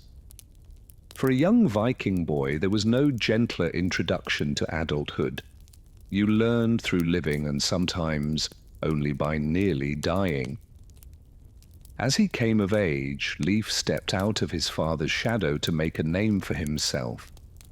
The Icelandic sagas record that around 1000 AD, Leif sailed from Greenland to Norway, where he met and was converted to Christianity by King Olaf Tryggvason. He then set out on the voyage that would make him famous, becoming the first European to set foot on the North American continent at a place he called Vinland. Leif's storied life and explorations exemplify the opportunities that were open to Viking men of his status, but also the extreme risks and hardships involved. Very few Vikings ever achieved the fame and renown of a Leif Erikson, but his story reflects the aspirations and harsh realities that shape the lives of all Viking sons. But what of Viking daughters? The hard truth is that for women in Viking society, the path was even narrower and more constricted. A woman's worth and role were defined primarily by her relationship to men as a daughter, a wife, and a mother. While some elite women like Leif's own sister, Freydis, achieved renown in their own right, for the vast majority of Viking women, life unfolded within the domestic sphere. From a young age, girls were trained in the vital skills of running a household, cooking, weaving, sewing, tending to children, and to livestock. Unlike their brothers, they were not sent off to raid or trade, but were prepared for a life close to home. Their education reinforced that a woman's place was in the long house, not on the longship or the battlefield. This is not to say that Viking women were passive or powerless. In the absence of their husbands, they managed the farm and family to a high degree. The sagas are bound with astute and ambitious women who shaped the course of events through their counsel and emanations, figures like Bergera and Halga in Njals saga, or Gudrunovi's daughter in Laxdæla saga. But their sphere of influence, like their sphere of action, was sharply circumscribed compared to that of men. Another inescapable fact of life for Viking women was the constant spectre of male violence. In a society where men were socialized from birth to be aggressive, and where raids and feuds were commonplace, women often found themselves on the receiving end of this aggression, either from enemies or from their own kinsmen. The harsh reality is that the sagas and laws make clear that women, no matter their status, frequently experienced physical and sexual violence at the hands of men. It was not unusual for a woman to be abducted during a raid, to be forced into a marriage against her will, or to suffer beatings or violations from her own husband. And the same society that so prized honor and reputation for men often blamed and shamed women who were the victims of such violence. So while popular culture loves to dwell on the figure of the fierce Viking shield maiden or the seductive sorceress, the reality for most Viking women was a life of toil and childbearing hemmed in by deeply restrictive gender roles and the constant threat of male aggression. The Viking Age was in many respects especially misogynistic, even by the standards of its time. This was not an easy path to walk. But let's return to Leif Eriksson's story to illustrate another facet of the hardships of Viking life, in this case, the ever-present spectre of disease and early death. The saga of the Greenlanders records that after Leif's triumphant return from his Finland voyage, tragedy befell his family. His father, Eric, had planned to join Leif's next expedition.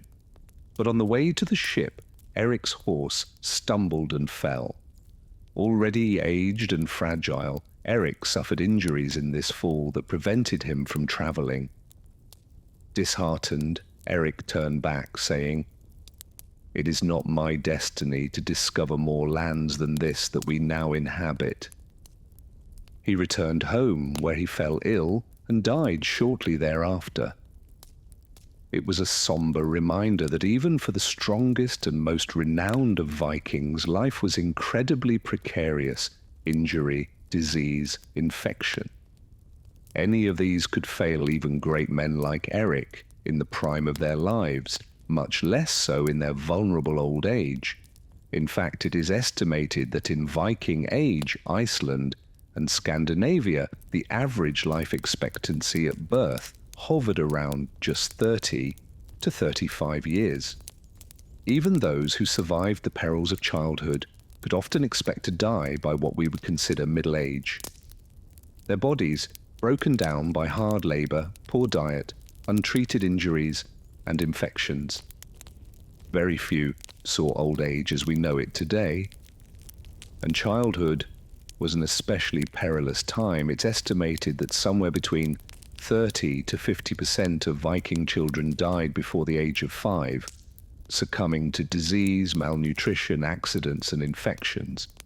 Even the children of great lineages were not spared of Leif Erikson's own siblings. At least 2 brothers died in infancy or childhood. It was a rare family that did not know the grief of a child's death. For Viking parents, the joy and pride of child rearing was always shadowed by this grim awareness.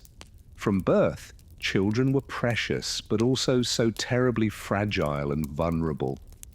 A parent's love was always tempered by the knowledge that at any moment, disease or misfortune might snatch a beloved child away.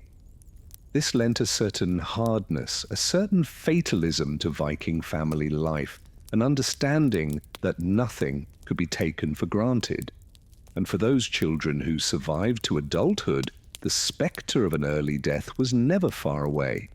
The sagas are filled with examples of men and women, even heroes and heroines, struck down suddenly by illness or injury in their 20s, 30s, and 40s. It was a world where people aged hard and died young, a fact of life that colored every aspect of the Viking experience. And yet, in the face of all this uncertainty and hardship, the Vikings endured and even thrived. They built a complex society and culture. They explored and traded over vast distances. They created art and law and literature that endures to this day. It is in many ways astounding, but perhaps it is not so surprising after all. For the Vikings, life was struggle. It was all they knew. And in that constant struggle, they found meaning, purpose, even a sort of harsh joy and beauty. They looked death in the eye every day and refused to blink. They understood in their bones that life is fleeting and precious, and so they seized it with both hands, wringing from it all the glory and honor and passion they could, for as long as the Norns granted them breath. In the Viking worldview, this life, as harsh as it was a sort of crucible, a testing ground for the mettle of one's character and courage. To bear all the hardships the world could throw at you, to fight and strive and endure in the face of them and still hold oneself to a code of honor. That was the challenge and the calling of the Viking life. And those who met that challenge, who lived and died bravely and memorably, could hope that their names and deeds would live on long after their bones were dust. That then may be the true legacy of the Vikings. Not the horned helmets and bloodied axes of popular imagination, but something at once simpler and more profound. In the face of a short, hard, and brutal life, they found a sort of grim and grand purpose. To make their struggles matter, to meet hardship with courage, to wrest meaning and even a fierce kind of beauty from a world that granted them precious little softness or ease. They were a people who looked into the abyss and refused to avert their gaze. There is in the end a certain awe-inspiring resilience and humanity in that. So as we close our eyes to sleep, let us spare a thought for these long-ago people and the harsh and difficult lives they led. Let their struggles remind us to meet our own with perspective and grace. And let their resilience and tenacity inspire us to find meaning and purpose in even the darkest of times. We may dream of Vikings tonight, not as caricatures or cartoons, but as fellow souls, striving, struggling, living, and loving as best they can in an uncertain world, just as we do today in our own way. There is a thread that connects us through time, hardship, life, death, and story. In remembering them in some small way, we remember ourselves. Good night. As we've seen, Viking women had limited rights and opportunities compared to men. They were largely confined to the domestic sphere, responsible for managing the household, raising children, preparing food, and making clothing. Though strong-willed women did exist, like Sigrid the Haughty, who famously burned her suitors alive, they were very much the exception. For most Viking women, their path in life was determined from birth. They had little say in who they would marry, as marriages were often arranged by families to strengthen alliances between clans. A Viking woman was under the authority of her father or brothers, then later her husband. While they commanded some respect as mistresses of the household, Viking women were still seen as subservient to men. They could not participate in Viking parliaments known as things, could not be chiefs, warriors or kings, and if widowed, their inheritance was controlled by male relatives. This lack of agency extended even to the afterlife in Norse religion. While male warriors hoped to ascend to Valhalla if they died an honorable death in battle, women had no such pathway to paradise. The expected role for a woman was to be a beautiful wife and mother. Anything outside that was seen as dishonorable and shameful. So while the Viking shield maiden Laratha from the TV show Vikings offers an exciting portrayal, in reality a female warrior would have been extremely rare and faced immense stigma. The simple truth is that for Viking women, life was defined by a very limited set of choices. But Viking men didn't have it easy either. Though they enjoyed more freedoms than women, daily life was still a harsh struggle for survival. Let's explore further by taking a look at the typical Viking diet and its impact on health. The Viking diet was a product of the limited options in the Scandinavian landscape. Agriculture was challenging in the cold northern climate, so the Viking diet skewed heavily towards meat, fish, and wild game with some cereals, fruits, and vegetables mixed in.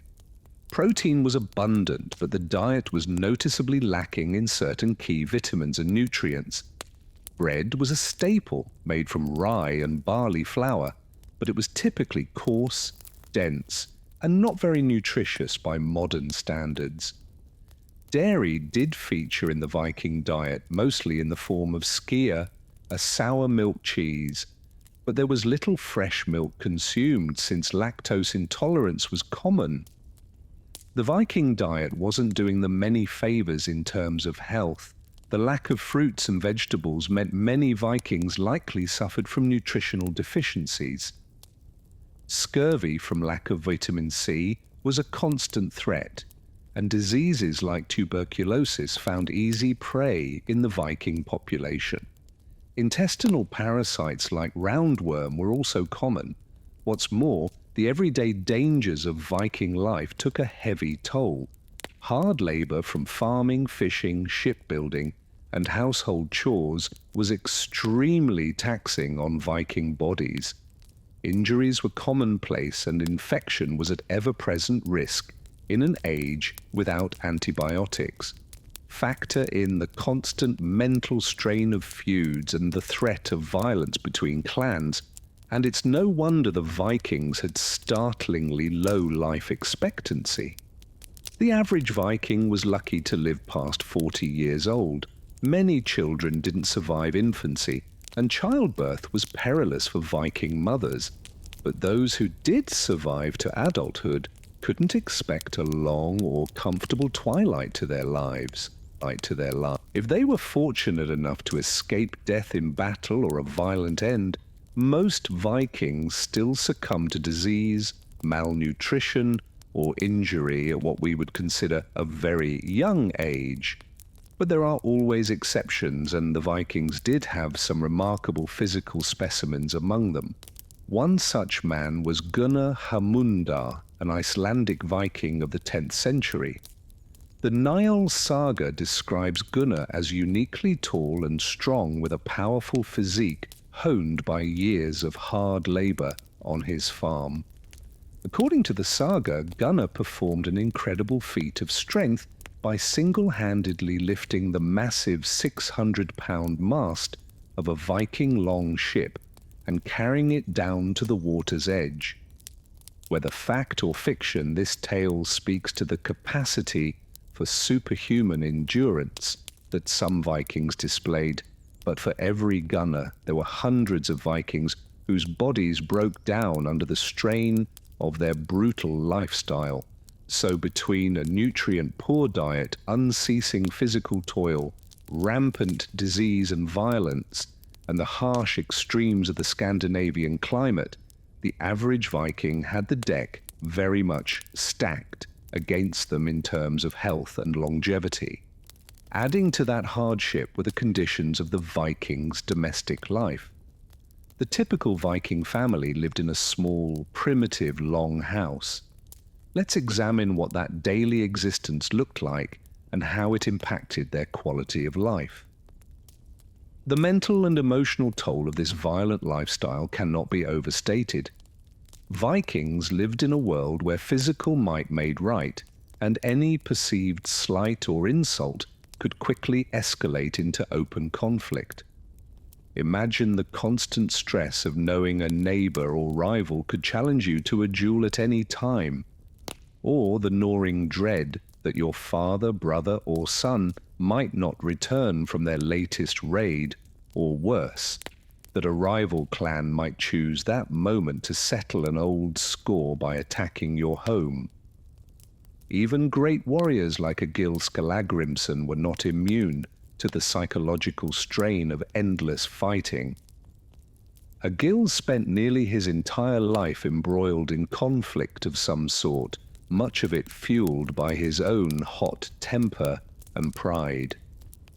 As a young man, Egil clashed with his father and brother, feeling overshadowed by their accomplishments.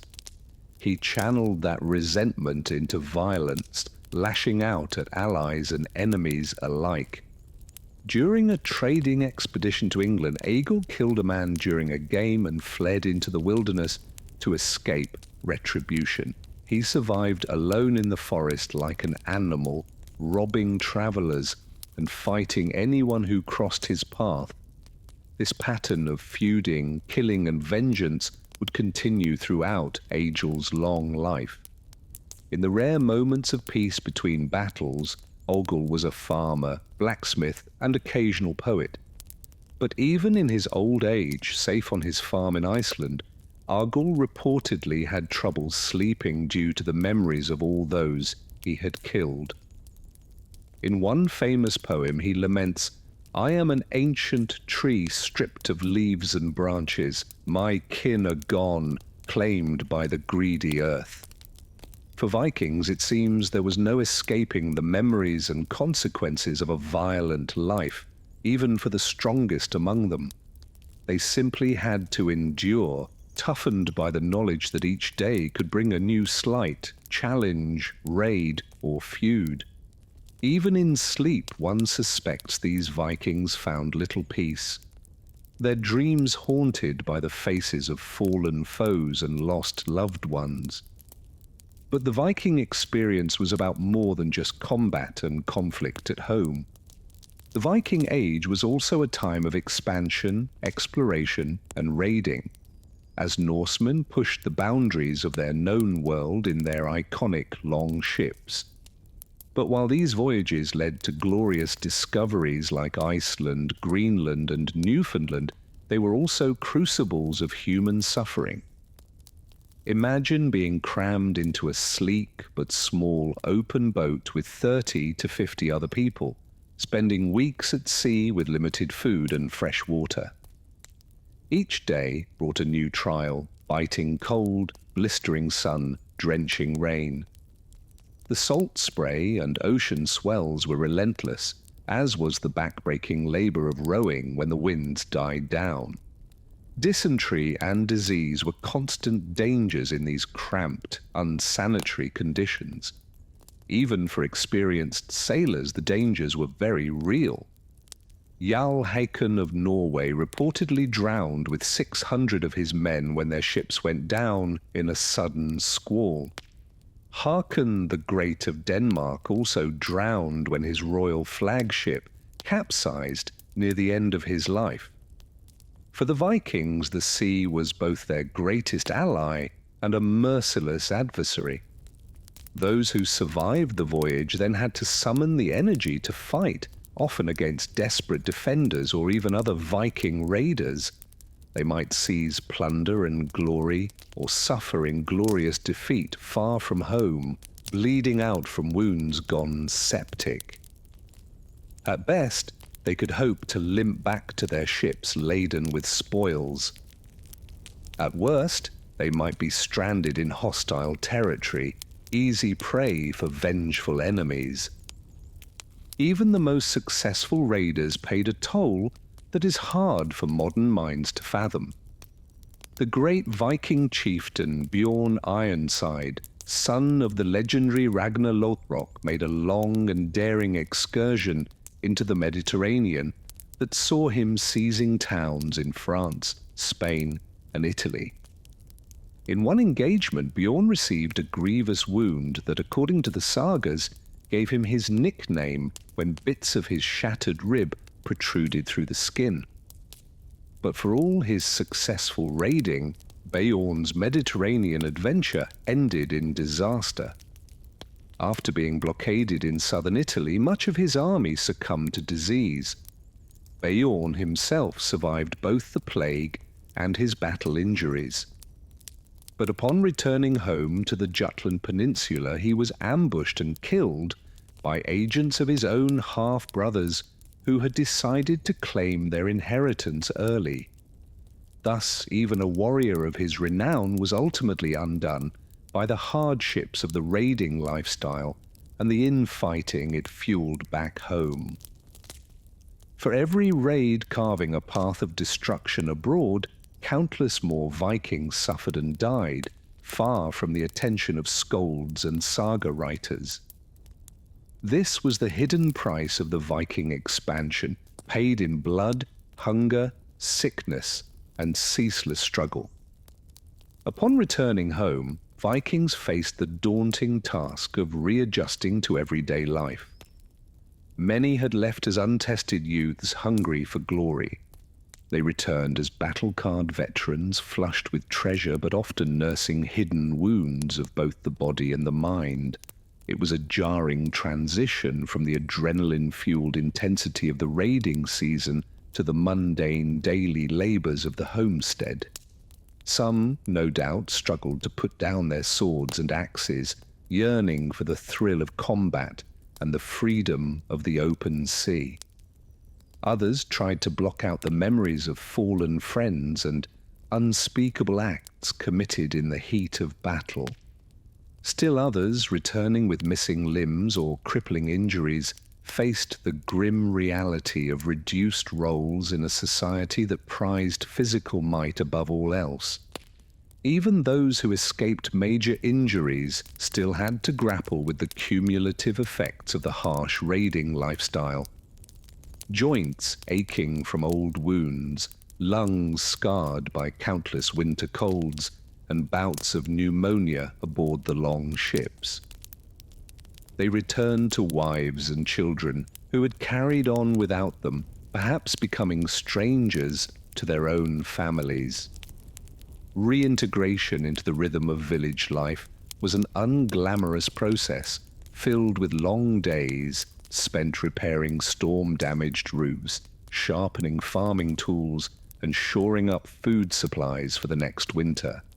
The transition could be humbling for men used to being hailed as conquering heroes and lavished with gold and silver.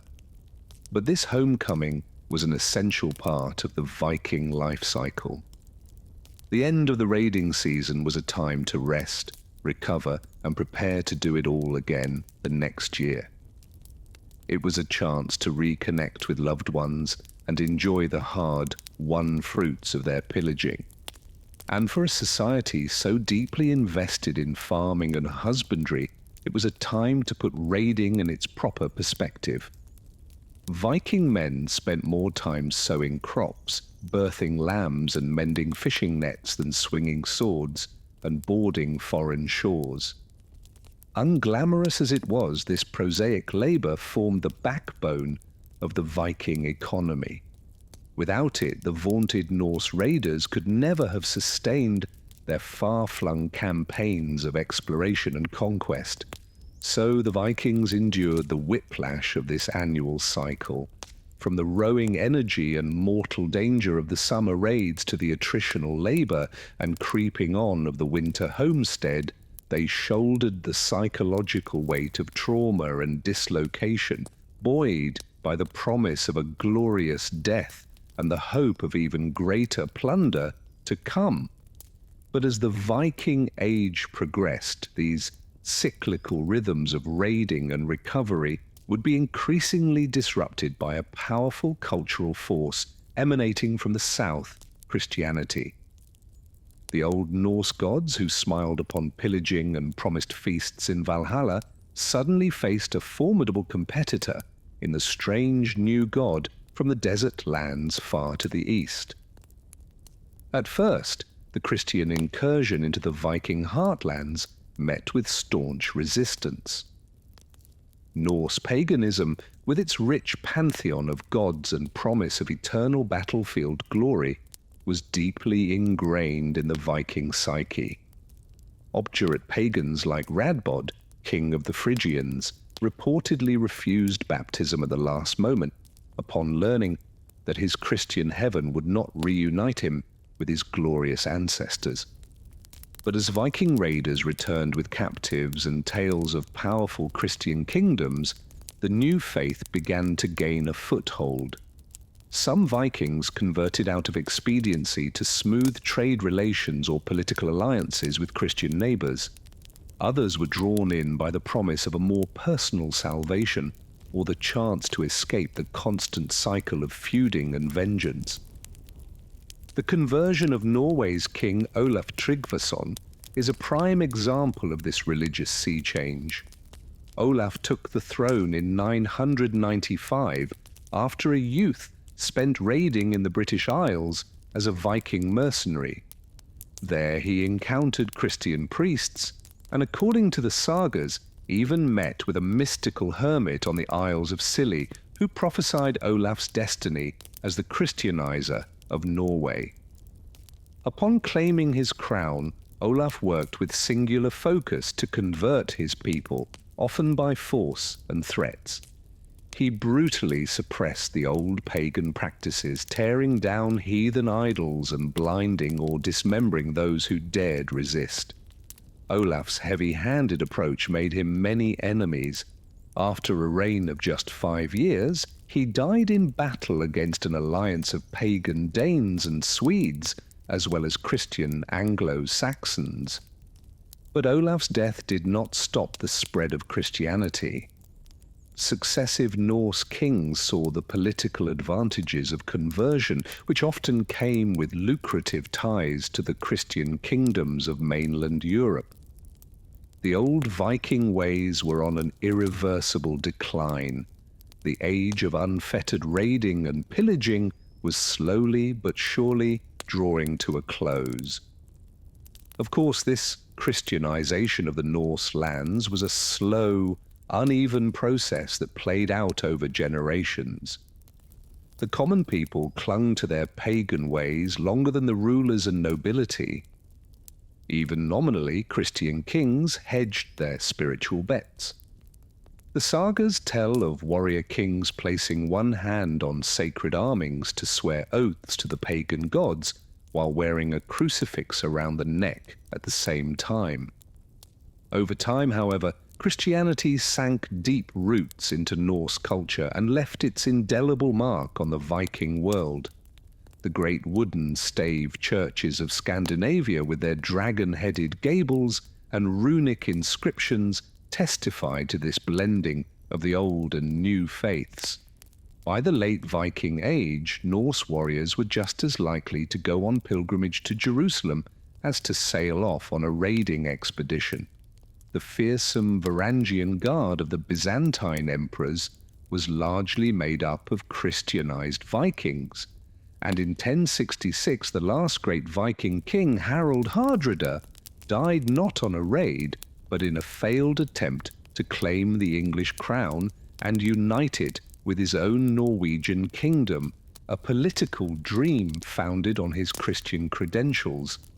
Thus, in a twist of historical irony, the Vikings were undone as much by their own conversion as by any external military defeat.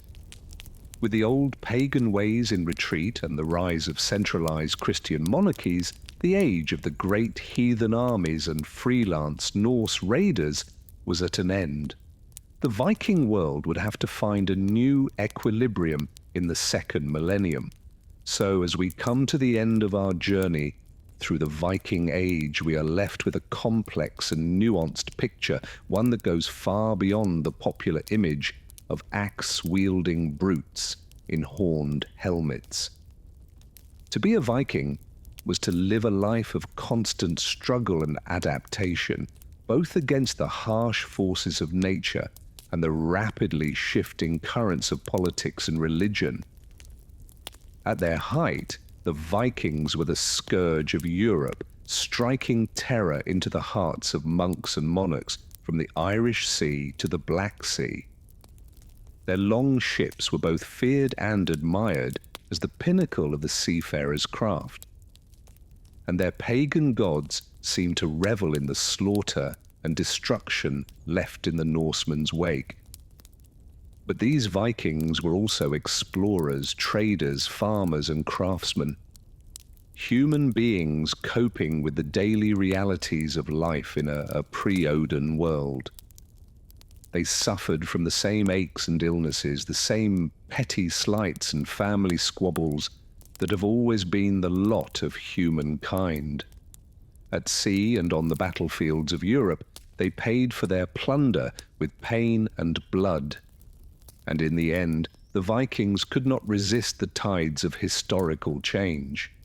Their fierce independence and pagan fatalism yielded to the powerful impersonal forces of Christianization and monarchy. The Viking Age had been a time of astonishing dynamism and growth for the Norse people.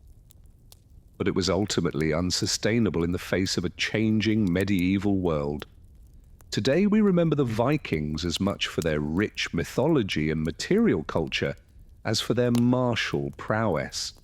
Their myths and sagas continue to inspire works of fantasy and historical fiction, and their intricate artistic styles, like the famous gripping beasts motif, still fascinate jewelry and tattoo enthusiasts alike.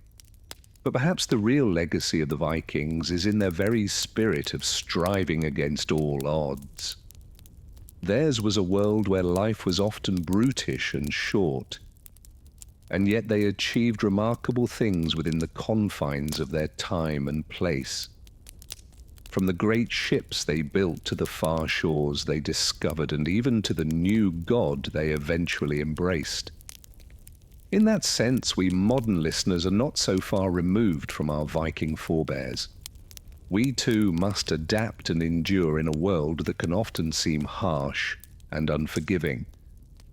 So even as we drift off into the arms of sleep, we might spare a thought for those intrepid men and women of the North and the ceaseless struggle that define their age.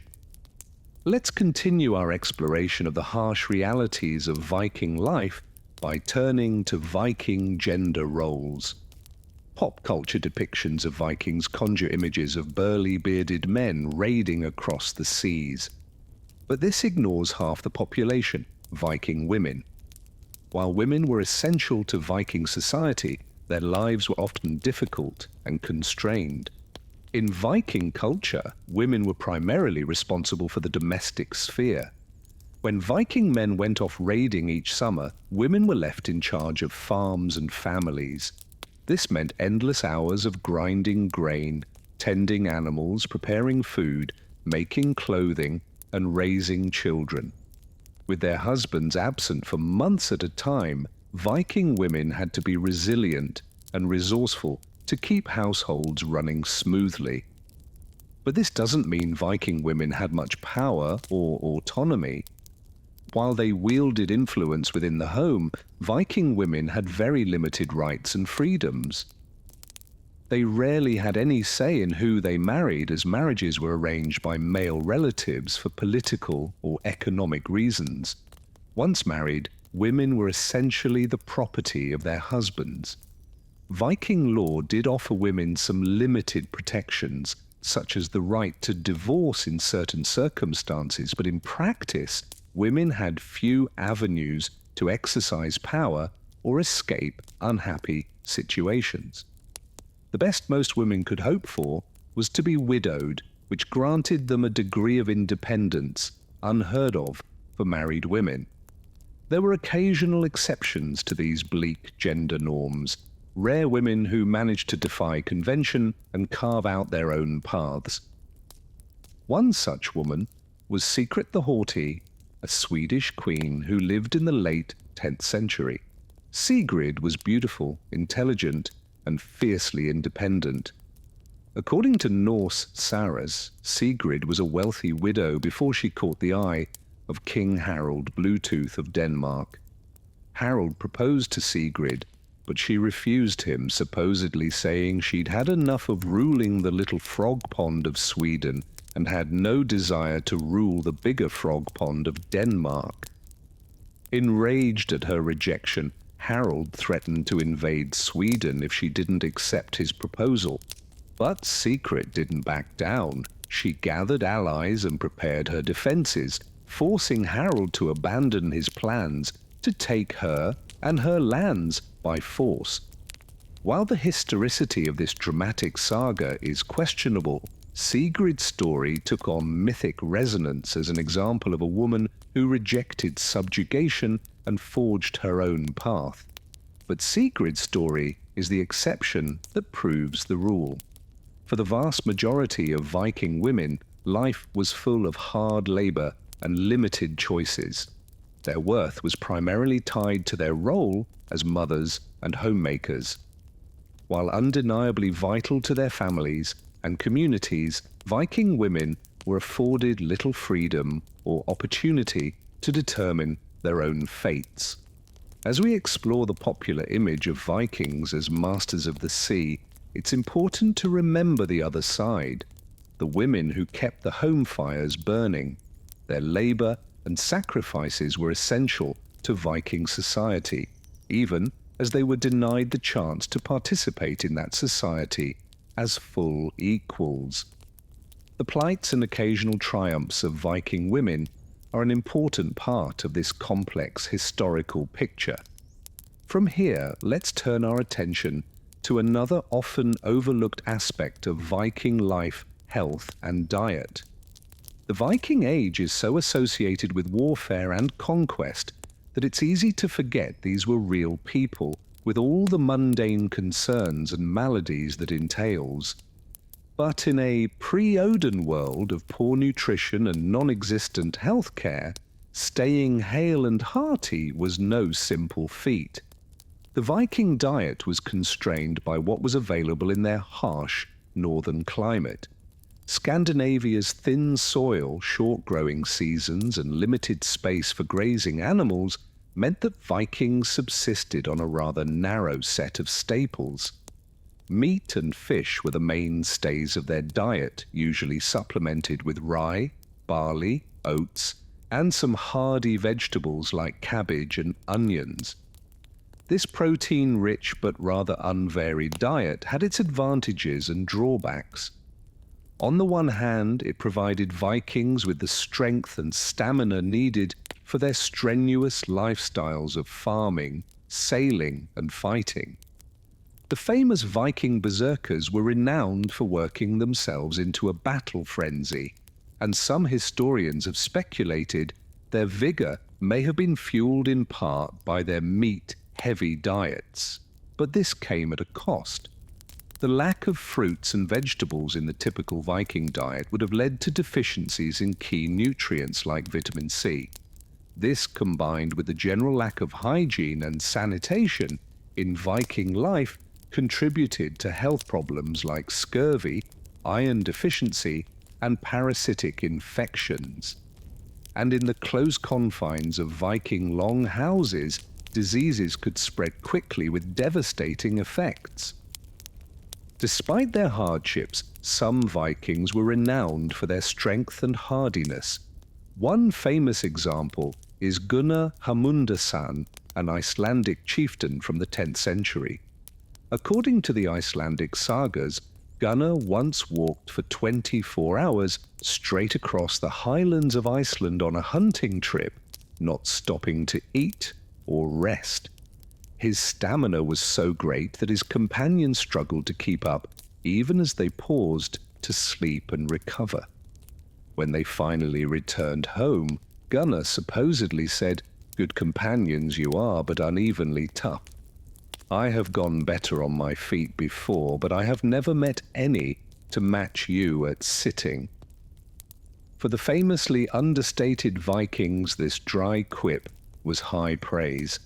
Gunnar walked his talk quite literally, showcasing the rugged vitality required to thrive in the harsh world of the Vikings. But Gunnar and Vikings like him were up against steep odds. Without access to modern medicine, Vikings succumbed to illness and injury at staggering rates. Mortality was especially high for infants and young children, with perhaps a quarter to half of all Viking children dying before age 5. For those who survived to adulthood, life expectancy was still only around 40 to 50 years. In this context, growing old as a Viking was an achievement in itself. Those lucky few who made it to their golden years would have been revered for their hardiness and good fortune. With age came wisdom and authority, and elderly Vikings were looked to as leaders and sources of valuable knowledge and oral history. But there was no peaceful retirement for aging Vikings. Life was laborious right up until the very end. Those who could no longer swing a sword or row a ship were still expected to contribute to their families and communities, whether that meant watching grandchildren, repairing fishing nets, or offering sage counsel to younger generations. So while movies tend to depict Vikings in their battle-ready prime, the reality is that the Viking world was filled with people of all ages and abilities, each struggling in their own way to survive and thrive. From cradle to grave, good health was a precious and precarious commodity, something to be safeguarded and celebrated whenever possible. As we've seen, even seemingly mundane aspects of Viking life offer surprising windows into the challenges and complexities of this era. Next time, we'll examine how these daily struggles played out in perhaps the most central space in Viking society, the home. Until then, rest well and dream of a time when every day was a hard-won victory against an uncaring world. There is still much to uncover in this boring history of the Vikings. As we've seen, the Viking Age was a time of great change and upheaval in Scandinavia. The old ways were slowly giving way to the new as Christianity spread throughout the region. This process of Christianization was far from smooth or even, and it played out in different ways for different Vikings. Take the story of Olaf Haraldsson, later known as Olaf the Saint. Born into a powerful Norwegian family around 995 AD, Olaf spent his youth as a Viking raider, pillaging and plundering throughout the Baltic and North Seas.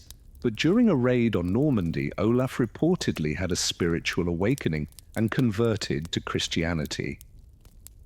Returning to Norway, Olaf set about forcibly converting his fellow Vikings to the new faith. As king, he destroyed pagan temples, burned Norse idols, and imposed strict Christian laws and practices. While some embraced the change, others resisted fiercely. Olaf made many enemies and was eventually forced into exile. But Olaf's legacy lived on. After his death in battle in 1030, he was declared a martyr and a saint. His shrine in Trondheim became an important pilgrimage site and a symbol of Norway's emerging Christian identity. Olaf came to be seen as Rex's perpetuous Norwegi, the eternal king of Norway. Of course, not all Vikings embraced Christianity so readily. Many clung to their traditional Norse beliefs and practices, even as the world around them changed. The sagas tell of fierce battles between Christian and pagan Vikings, each side convinced of the righteousness of their cause. Gradually, though, Christianity took hold. Pagan traditions were absorbed and adapted, melding with the new faith in unique ways. Norse gods and myths found echoes in Christian saints and stories. The old runstones with their pagan imagery gave way to new ones, carved with crosses and Christian inscriptions. By the end of the Viking Age in the 11th century, Scandinavia was a very different place than it had been just a few centuries earlier. The fierce pagan warriors of the sagas had given way to Christian kings and saints. The old Norse gods were fading into myth and legend. It was the end of an era. As we've journeyed through the Viking Age in this series, I hope I've given you a sense of what life was really like for these fascinating people. Though the popular image of Vikings as bloodthirsty barbarians isn't entirely wrong, it fails to capture the full complexity of their society and culture. Yes, Vikings could be violent raiders and ruthless warriors, but they were also farmers and traders, explorers and settlers, poets and lawmakers. They lived in a harsh and unforgiving world, one where life was often brutal and short. But they met those challenges with remarkable resilience, ingenuity, and even humor. So the next time you see Vikings on the big screen, spare a thought for the real history behind the Hollywood image. Remember the hardships and triumphs, the myths and realities that made the Vikings such a truly unique and unforgettable people. Thank you so much for journeying back with me through the Viking Age in this series. I hope you've enjoyed our trip through this fascinating corner of history. If so, please consider leaving a like and subscribing for more adventures through the rich tapestry of our shared past. Until next time, sweet dreams.